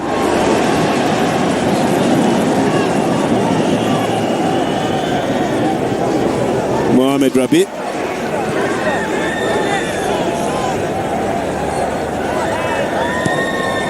Looking to play it all the way to Bushaib Arasi, 25 years old, getting his first cap into the national team. He plays for Raja Casablanca, was visibly elated at that clearance could give you a little bit of a heartache if you have a weak one, because it was almost removed from the hands of the goalkeeper by the defender himself. Even as Anas Badge was trying to compound things here. They tried the push, tried the shots as well. Cut off stylishly by Anas Badge. It's a good ball down on the left side. Gilberto has taken it, looking for support. He's finding it from Mwanya Gogoro. Back to the left-footed left winger and played by Marquez Mafuta. Back to his defenders. Afonso will start it off his line. This has taken a little touch. They're trying to salvage it from going out for a corner. This will be a corner for the Angolan side. 62nd minute of the game. And Morocco still leading this one by 1-0.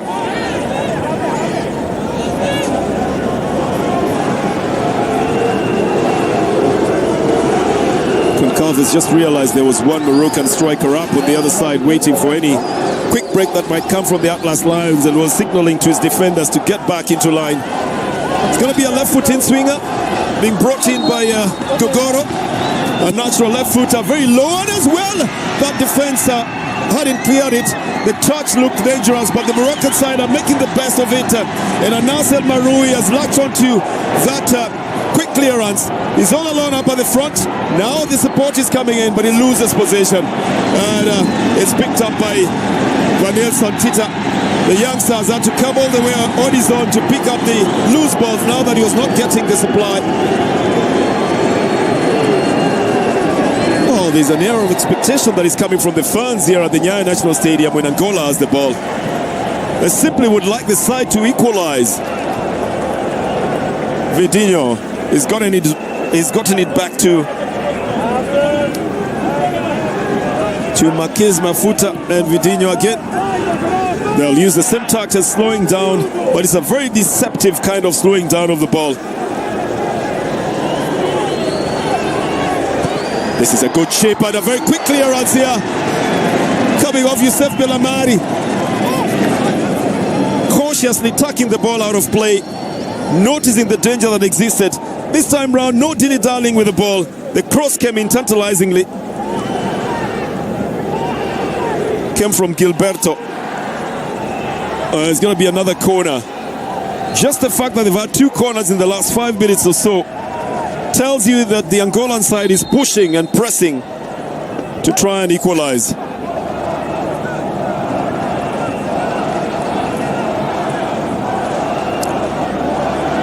Yo Mwanya will be the man to take it. Oh, there's a lot of pushing in there, and the fans are not happy with this. They think that there's play acting here. The Angolan players do think the same as well. And for Concalves, his worry is more about how they're going to equalize this match than anything else. Vidinho is plotting it together with Afonso.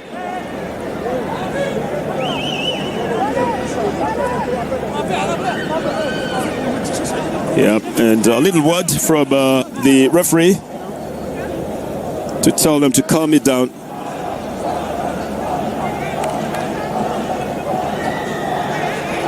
It was Afonso and Bushaib Arasi. Here is the corner. Set it out. The red shots quickly come out. This will be picked up by... well, I thought Nasser Maroui would pick it up. He also intimated that the foul was a dangerous one, but I think the clearance has just set the ball off the field of play for a throw-in. He's got a very quick pace, this man, Nasser Maroui. 24 years old. Can quickly take off and leave you on the spot. Another substitution coming in on the Angolan side. The man who's got the nickname Mabele. The 25-year-old player from Primero de Agosto, also known as Simao Dianzenza, will be coming into play, as will be Morocco's Khalid Baba, who will be replacing Imad Riahi.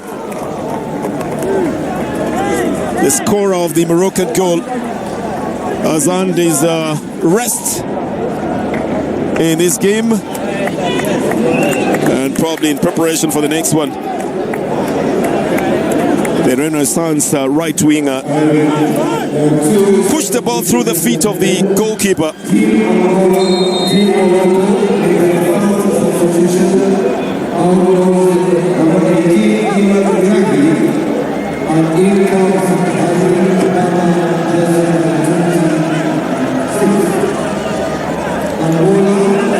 So that's a new man.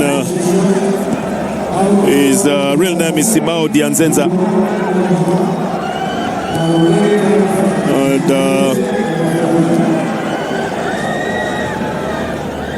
he's a defender but loves to play also in the midfield. I think it's just because the Angolan side want to be able to take care of their back and also to be able to push out when they can. The possession statistics on the left side of your screen would tell you that the Angolan side is still commanding possession. It's just that they haven't gotten the shots at goal to complement that statistic. This has gone all the way back.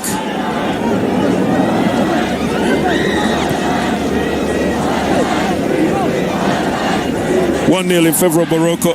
Riahi's 29th-minute goal still standing. With about 23 minutes of play in regular time in this game, is far from over. This is pushed further back by Mohamed Mofid.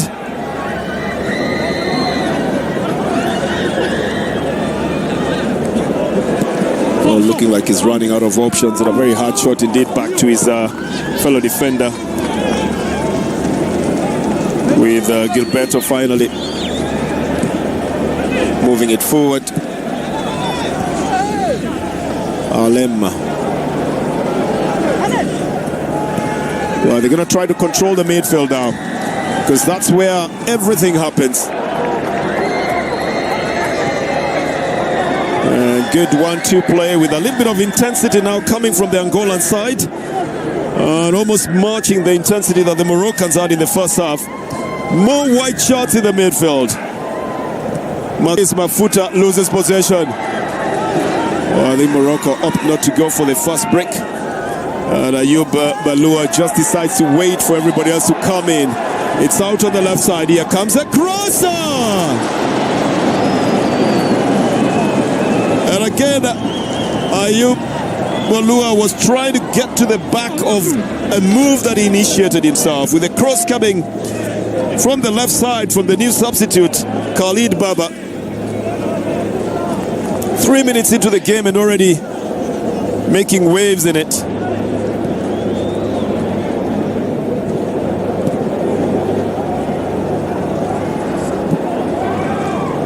Khalid Baba joined the top tier just last year. He's 25 years old.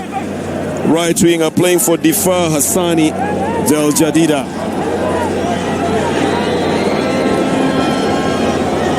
Gilberto together with the help from Dianzenza.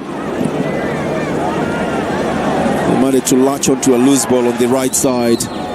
This comes back to to Van Nielsen. And then a good ball down on the left to Gilberto. Doesn't manage to go in through. And he had the last touch of the ball as well. Yeah, a little bit desolating losing that one. It's going to be a free kick, goal kick to the Moroccan side. Ali Arona only could have gotten himself onto that one. Ayub Mulua would have probably scored a classic goal.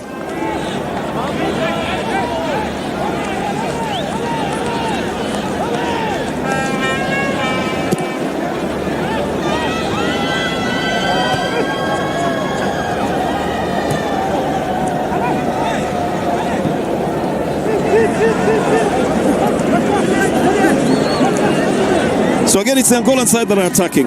So they're managing to pick up all the loose balls. But what are they doing with it? They're pushing and they're pressing, trying to find some midfield penetration.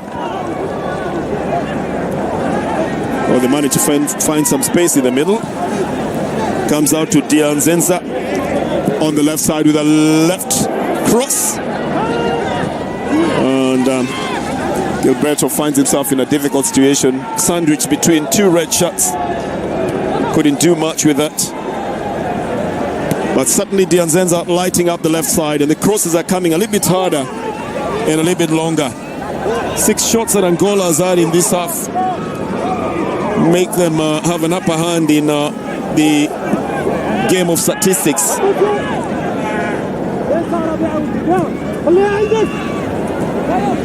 Rabi sends it back to his defenders. No, he has it back again.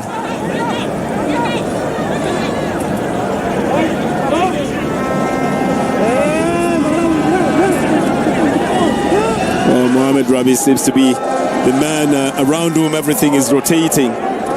From defense into the midfield. That's him again on the receiving end of that long ball from the goalkeeper. And you can read the technical changes every time. Good ball lopped up at the front for Khalid Baba. He's got the speed to get onto that one, but Cipriano got there before him.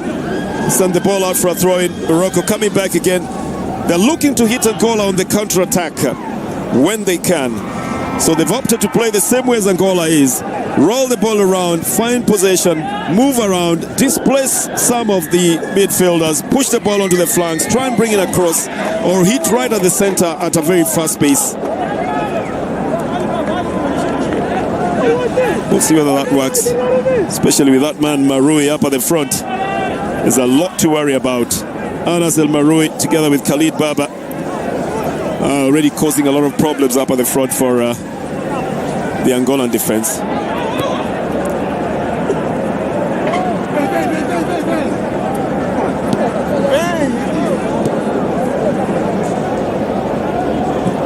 Afonso together with his central defenders have started this one up for Mabele. Finds himself in the middle of 2 defenders without the ball.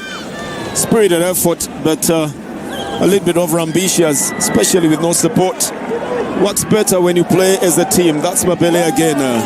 This goes out of play for a throw-in. He was involved in it.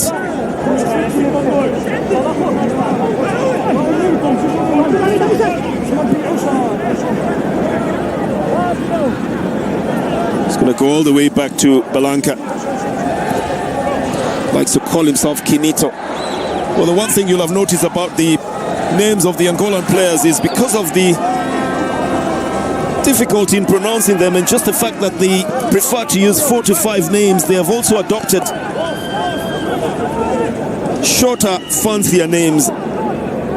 You can refer to them as nicknames. Nothing strange in that. The Brazilians have always done that as well. It took a long while for a lot of people to know that the name of the legendary Brazilian Pelé was longer than what was presented all the years. To realize it was Edson Arantes do Nascimento.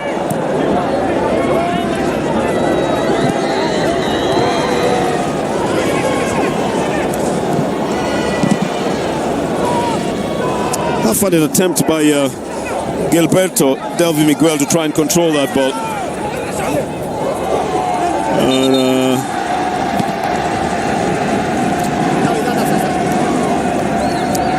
Mafuta looking a little bit unhappy in the fact that they didn't have possession of that one.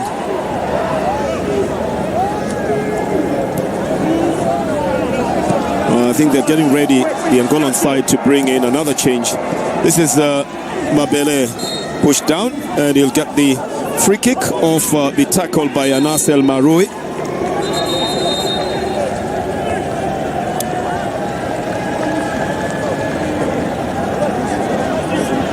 It might just be a double change as well for the Angolan side.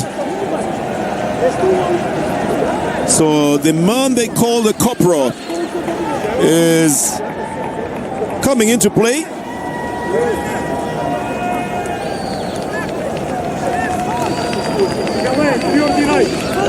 The other man coming into play is Simon Miranda, also known as Lepua. And he's coming in for Hosi Chitanga.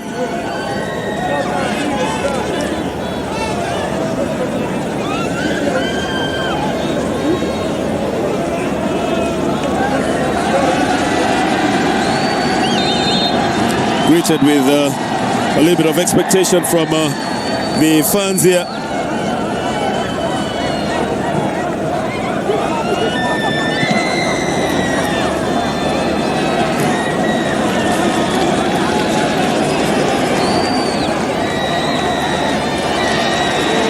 So that change is meant to put some energy into the attack of the Angolan side, and how the Moroccan side react to it will also determine the result of this game. Little ball up at the front for the run of Okane.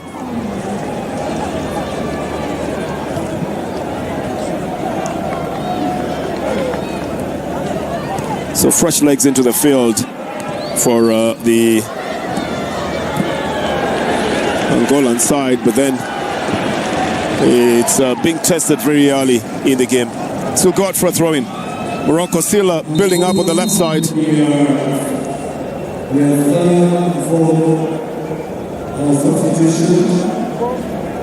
Number 2, Antonio Rossi.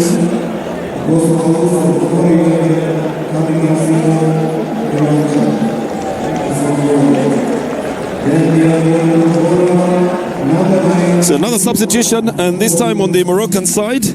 They are replacing Anas El Maroui.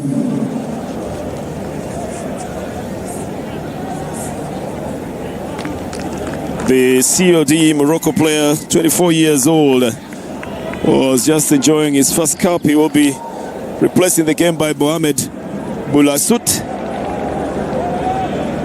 And another substitution will be done, so they've made a double substitution as well. They're pulling out Aita Okane.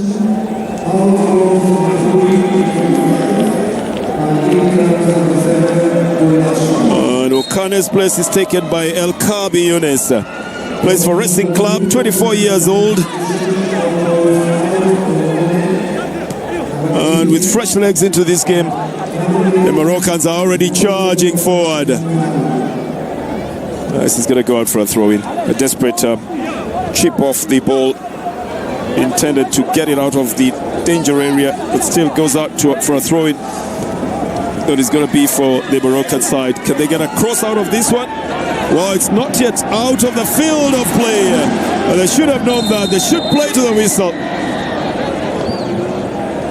They keep expecting the whistle to go for infringements. Well, I think the Angolan side would better now look at what's going on. Well, this one had already crossed the line, but they say the whole of the ball must cross the line.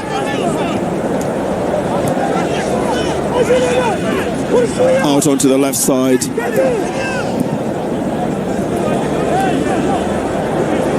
Vidinho Street is still becoming an integral part of this attack, but it's not pushing or propelling them further than just his defense area. This is a better build-up. Oh, that's simulation. Oh, well, nothing is going to be given like that one. He didn't have possession. He's not facing the goal. It's not a goal-scoring opportunity.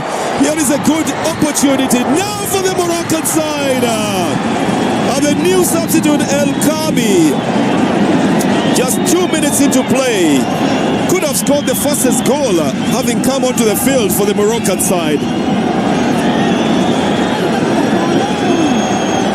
Well, you be the judge of this one. Is there a push? Well, the problem is not facing the goal area. This one is facing, and you've got to congratulate Neblu for that very, very nice save. Getting the ball out of the area, but for a corner. And the Moroccans have put in 5 players in the box to wait for it, 6 players in the box to wait for it. The header! It's in the net! Well, Marwan Lodni, with all the years of experience, rises above the entire defense of the Angolan side to put the ball in the net and becomes the center of the celebration for Morocco. What a goal and what a rise. Oh well. Vidinho tells his players, let's get back into the field. He tries to encourage them.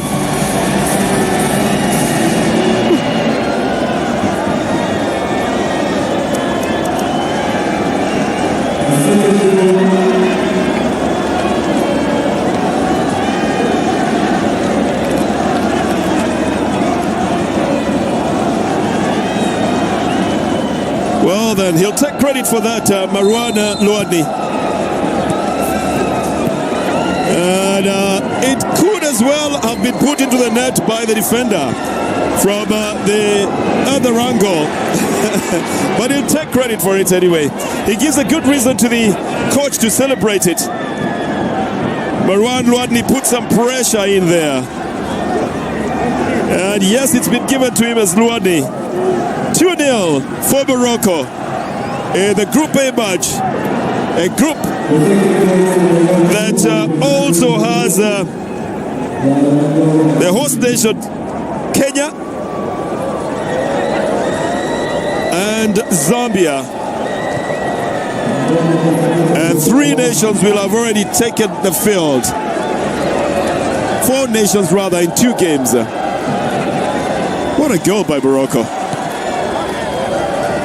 It would be quite something if the Angolan side could be able to come back into this game and give a good account of themselves. But it will be another thing altogether if Morocco could still add another goal in this one to signal their real intentions of making history by trying to become only the first nation to win 3 titles in the African Nations Championships. Here is a good one. And equally well cleared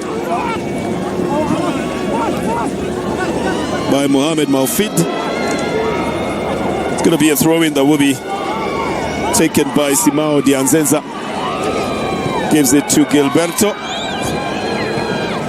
And now they've got Pacienza also joining into the attack. They really have nothing to lose at the moment. They must push forward to try and find a goal. And by that, I'm not advocating for them to leave their defense bare, but they really need to push.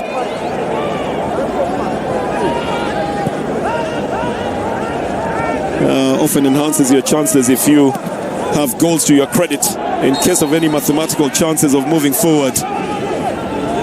Kenya won their match 1-0 against the Congo Democratic Republic, which means they went top of Group A. Morocco has already scored 2 goals here, so if this ends this way, again Morocco will move on top of that group, and with 2 goals to their credit as well. That will make all the other matches very difficult when DRC plays Zambia and when Kenya plays Angola. This is lobbed into the box area. Nice little flick coming off the head of El Kabi Younes. Pushes the ball onto the left side. And then picked up by Ayub Molua. They're running into the midfield. They found the spaces to be able to take the flare in. A good ball down on the right side. Trying to find Mohamed Boulaksut. The Raja Casablanca player was already off in terms of a quick flight off. And Sektoui had expected him to get onto that ball and probably change the course of the game for good. In what they like to say, putting the game to rest. This is going to be a throw-in.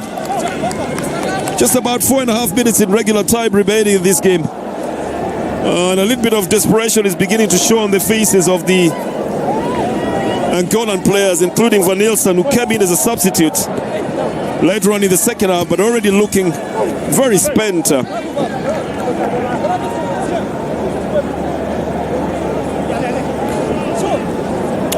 Well, lovely display of teamwork by the Moroccan side, and just the ability to be able to read the game and change the course of the game every time when they realize that they're not making headway. Angola, for some reason, was able to hold them in the first 20 minutes of the second half and looked like they were the ones who were pushing. But then Morocco is the one that scored again through Luadni in the 81st minute to make it 2-0. Almost putting the game beyond the Angolans. It's going to be a free kick and a foul on Mohamed Rabi.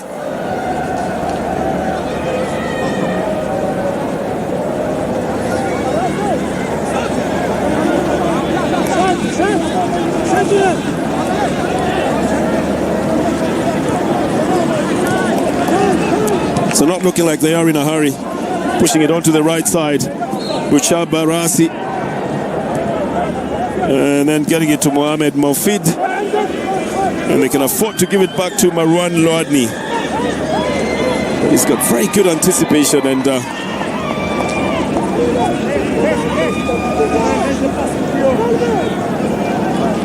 very good sense of where his strikers are. Talking about Marouane Loadni. And he's able to get the ball up there as quickly as he can. This is to Balanga. And then to Dianzenza, also known as Mabele. Gilberto, desperate in trying to get into possession of that ball, pushes Mohamed Mahfoud literally off the ball. That means that it gives away a free kick to the Moroccan side.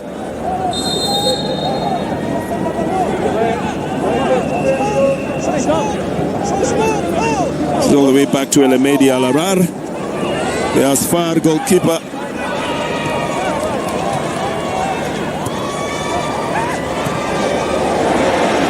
Oh, the Raja goalkeeper is what was doing it. Here is a chance for Morocco.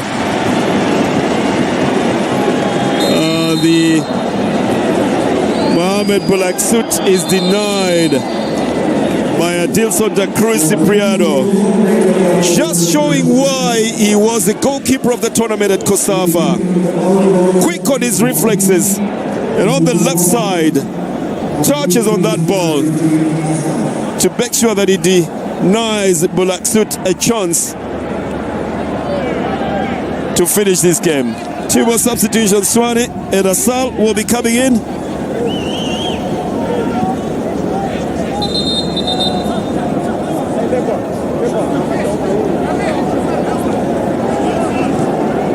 Well, Ayub Maulua will be the first to exit the field.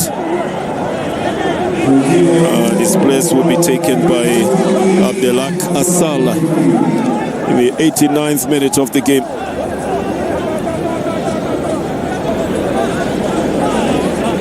And the other substitution then gets off Anas Bach for another youngster, Amin Suwani.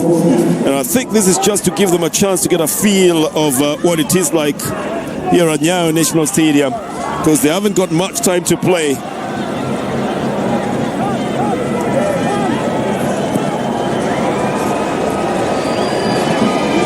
Long ball on the left side, forcing Afonso into a full sprint to try and salvage it, and also to make sure he doesn't get into the feet of the forwards of Morocco. A long shot towards goal from the midfield. From the new substitute, Amin Swane. Doesn't get the desired results for that one.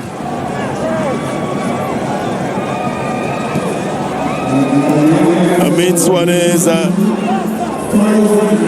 very attentive midfielder, and it's sharp and at goal instincts. At 23 years of age and plays for Fuz Rabat. Should have been coming in earlier in the game, but now you see exactly what his qualities are.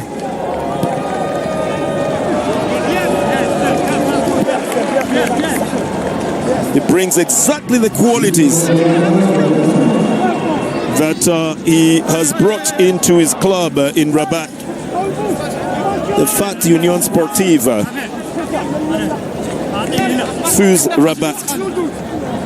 It's going to be a corner. It's going to be for Angola. 5 minutes of added time in this game. It's still a lot of time in a game of football.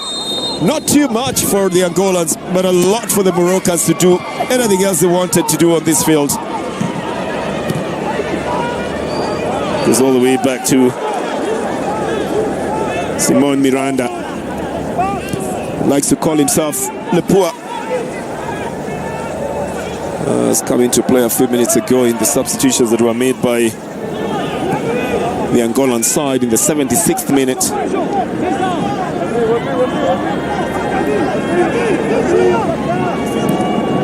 So there's been some very good work that has been done by Vidinho, but not enough to be able to distribute as well. He's done a very good job in defending on the left back. Again here, Afonso just didn't have his anticipation right. He could have picked up that loose ball. Well, let's put it the other way. The captain, Mohamed Rabi Remat, almost lost that one.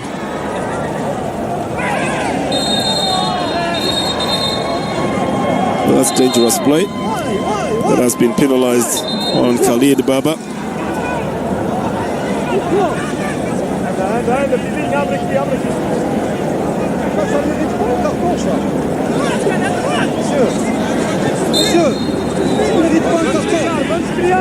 The free kick has been given to the Angolan side. 2-0 in favor of Morocco in the second Group A match of the Nyayo National Stadium, the second of the venues for the Total Energies African Nations Championship that is being co-hosted by Kenya, Uganda and Tanzania. 4 cities, 5 venues. That's Nairobi, Dar es Salaam, Kampala and Zanzibar. The Amman Stadium, the Nelson Mandela Stadium, the Benjamin Mkapa Stadium, the Nyayo National Stadium and the Moi International Sports Center Kasarani is where it's going to happen between now and the 30th of this month, in a tournament that gives a chance to the players who play in the home leagues to be able to showcase their talent. So the question here is not whether there is talent, but whether the talent will be showcased. That's what we've been waiting to see all along. They brought in Caporal as well in this game, the Angolan side, but I think they brought him a little bit too late, and he has not done anything for them. Good ball by the Moroccan side, almost getting it to Mohamed Boula Ksut, but he was already in the offside position.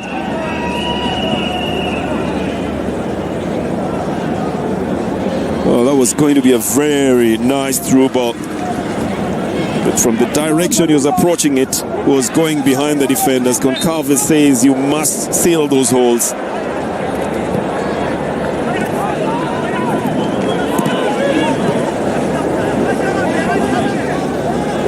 Bukai Barasi. And again, the Moroccans are displaying some tactical prowess and a little bit of physique as well.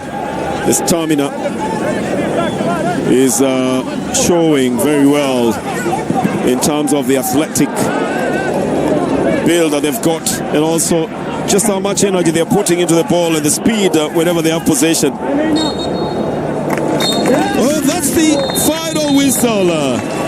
So Morocco gets the better of Angola with a better display of a tactical game as well, and reading the game very effectively, changing tact well enough to be able to get the better of the Angolan 4-4-2 system, and getting 2 goals in the process puts them in a very good position in the steering wheel of Group A. With 2 goals to their credit, they will go above the Kenyan side that scored only 1 goal against DR Congo at the Moi International Sports Center, Kasarani. And it will be thanks to the goals by Imad Riahi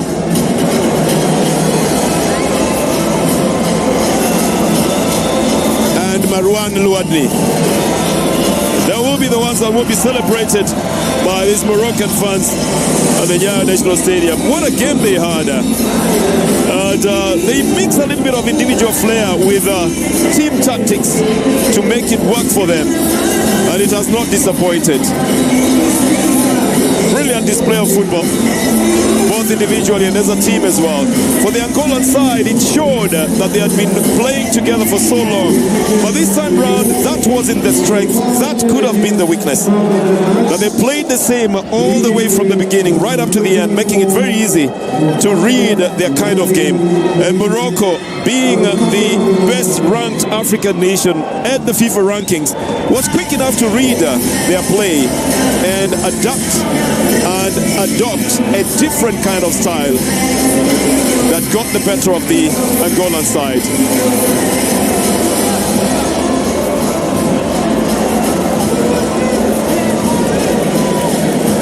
For Riahi and for Luadni, it's a big celebration in the capital city, Nairobi, at 1,850 meters above sea level, and at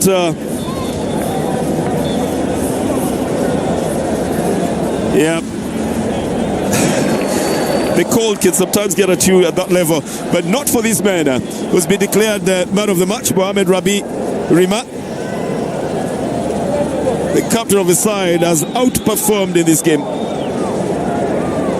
and has led his team to the first win of the African Nations Championships at the Nyayo National Stadium. Angolan fans are happy with their coach.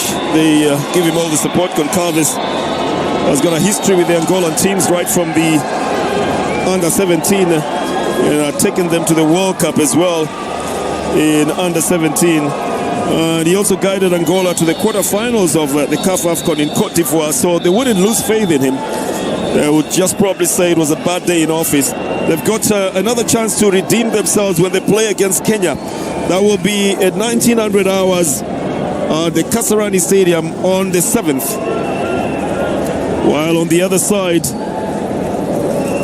the Moroccan side will have a date as well in a couple of days.